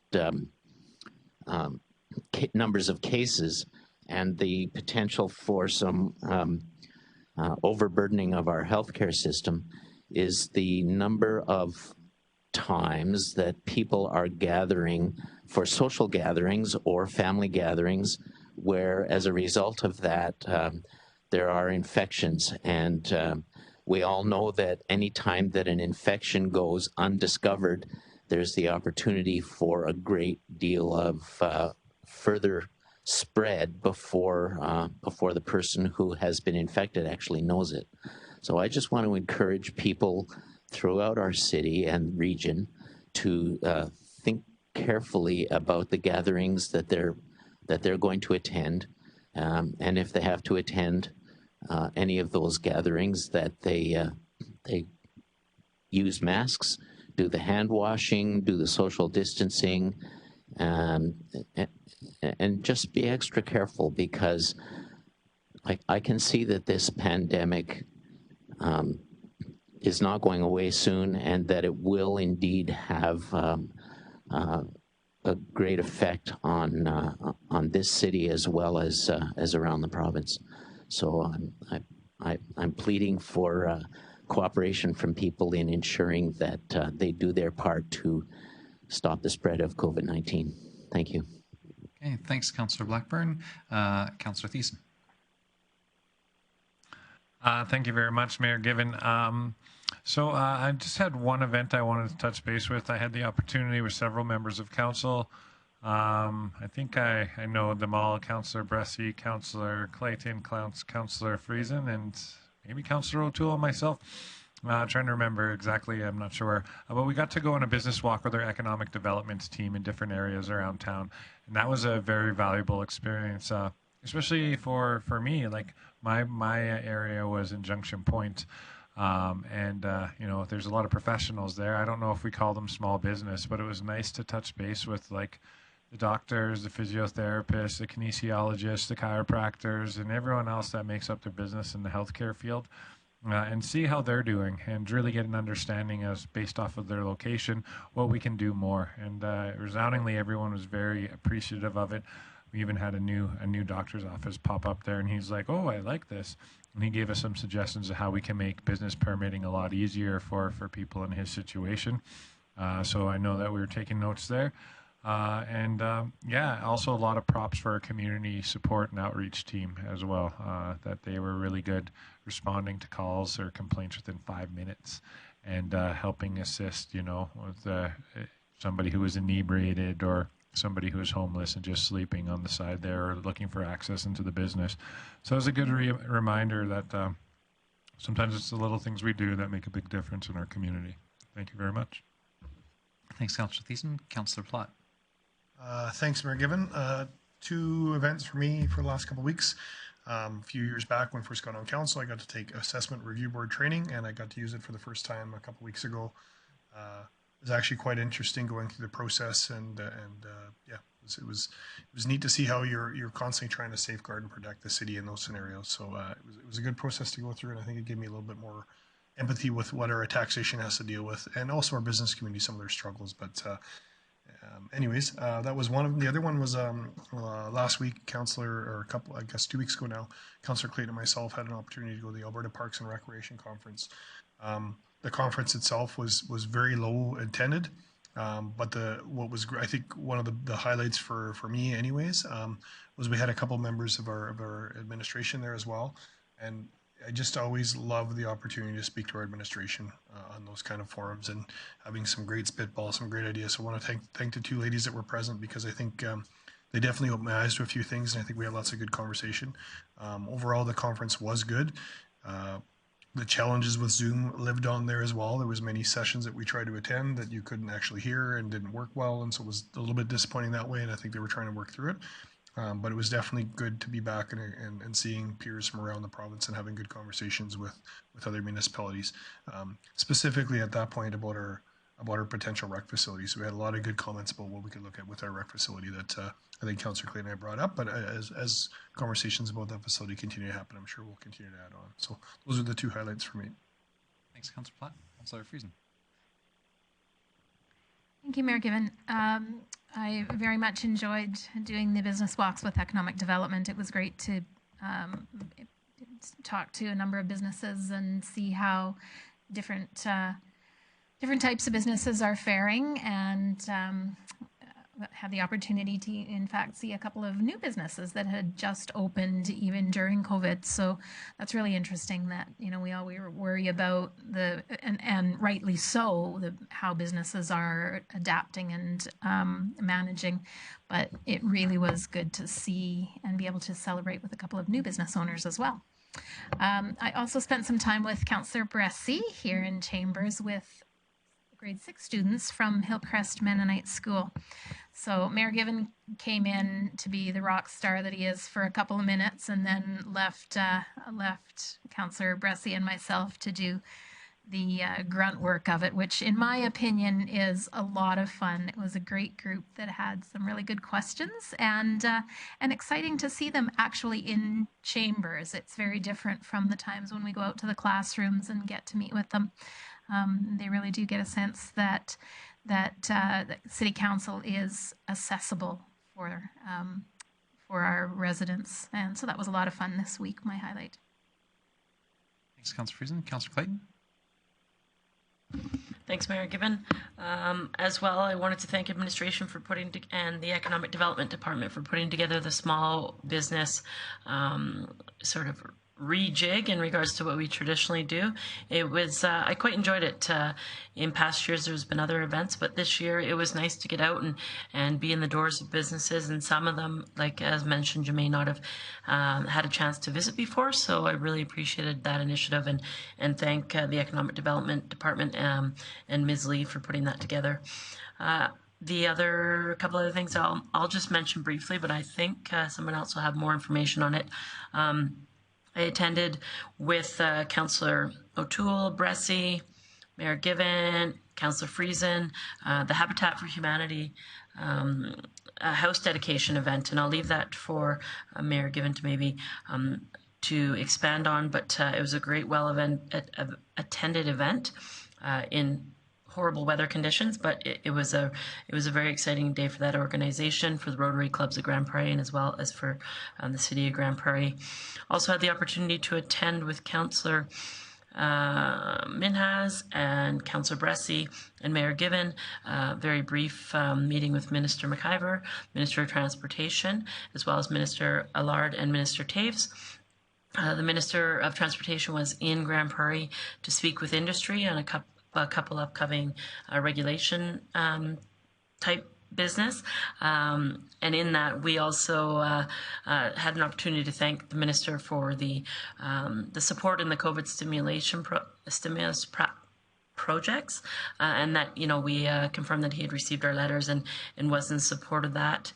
As well, we had an opportunity to briefly talk about the progress that's been happening on Highway 40 and some of our concerns as we go down that route, as look to an entire expansion of the region and access to Highway 40. So it was a very good discussion, and we were thankful for the opportunity.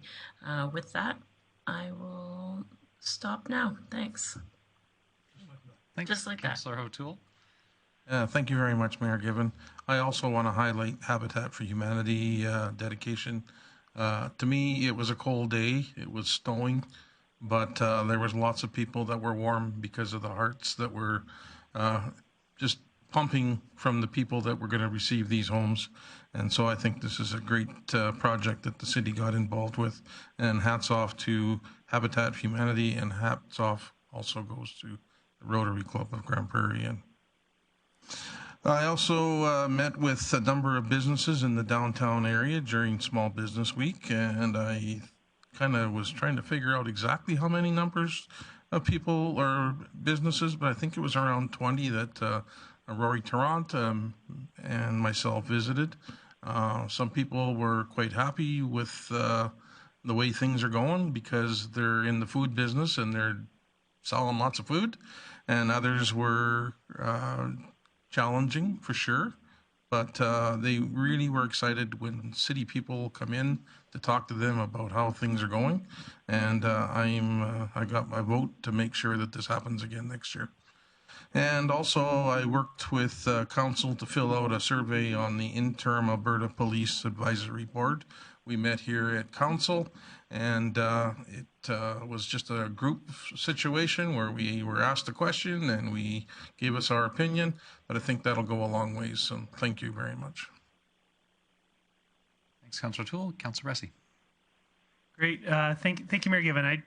Two things I want to highlight is one is, as was mentioned previously in the meeting, Councillor O'Toole and I attend the Accessibility Advisory Committee, and just want to say a thank you to Mr. Miller and Harvard for attending the last one to talk about accessible transit. And also, my understanding is our engineering department will be coming to the next one to talk about city infrastructure. So I really appreciate the city making accessibility a priority in our community. The other one I just want to highlight is just my experience with the mask bylaw got activated. I was very hesitant when it got activated about, what's coming now for us as council.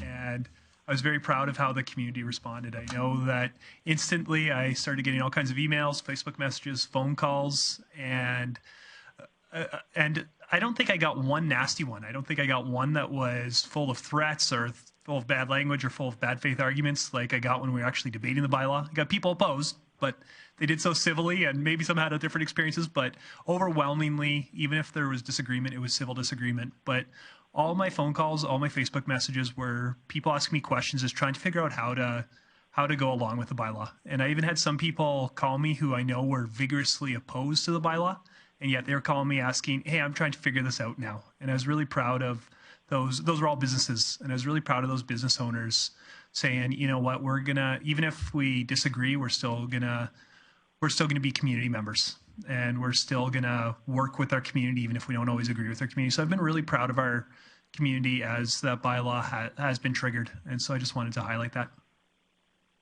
Thanks very much, Councillor Bressey. Councillor O'Toole, you said that there's one teeny thing that you missed.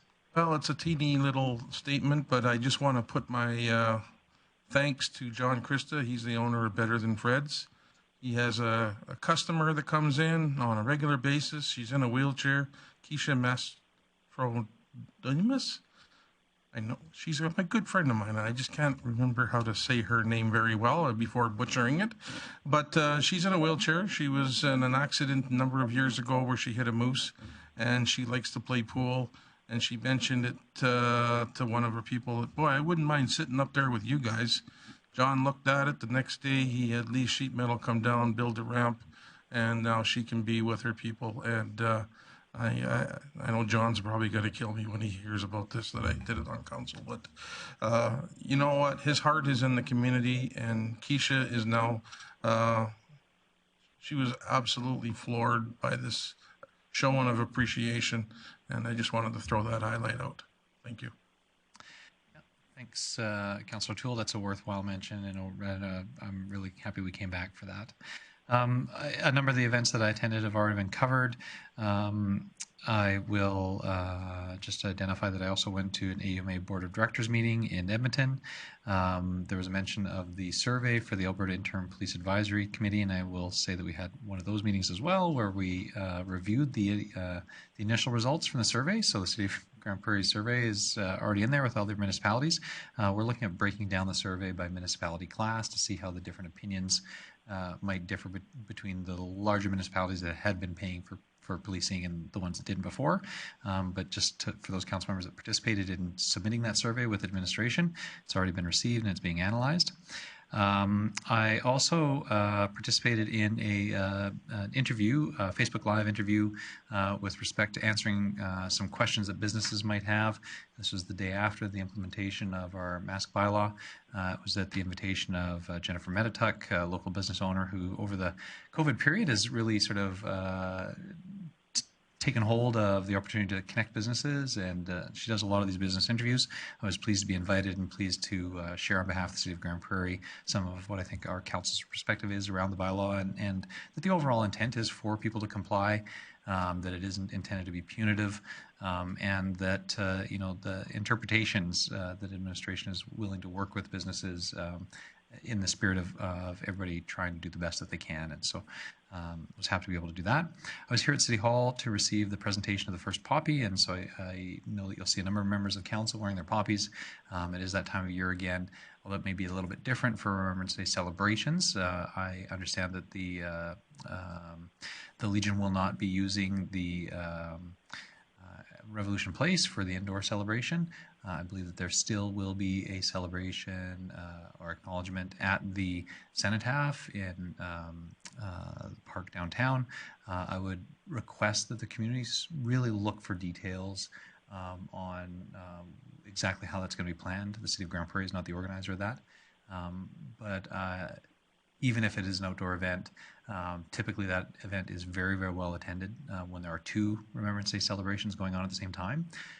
I'm a little bit concerned that with it being the only Remembrance Day celebration, that it could be, a lot of people could have a desire to show their support for our troops.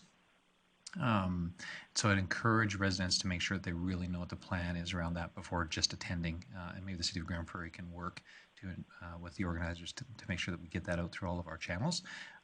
But I would make the observation that recognizing Remembrance Day and acknowledging the service of people to our country, there's probably lots of different ways that we could do that. And a great way might be start with your kids to put a poppy in your window. We may need to recognize that for this year. That would be a good and appropriate way to recognize that service. In addition to those items, I don't think anybody mentioned the meeting that Councillor Bressey and I had with Minister Allard. This was as a result of the letter that Council wrote to the Premier asking for a discussion about provincial municipal partnerships and different ways that we could maybe look at that a little bit more in a little bit more of an innovative way. We did make some suggestions to Minister Allard, and she's going to take those forward. Really appreciated the conversation from our perspective, and she said to us that she really appreciated the conversation. So it was a pleasure to be able to do that. And then finally, on Friday, October 30th, I joined with Mayor Dale Bumstead from the City of Dawson Creek as the two of us presented to the Quebec Environmental Review Commission. The commission is currently reviewing environmental concerns with respect to the Saguenay LNG plant. Council, I think, previously was aware of that.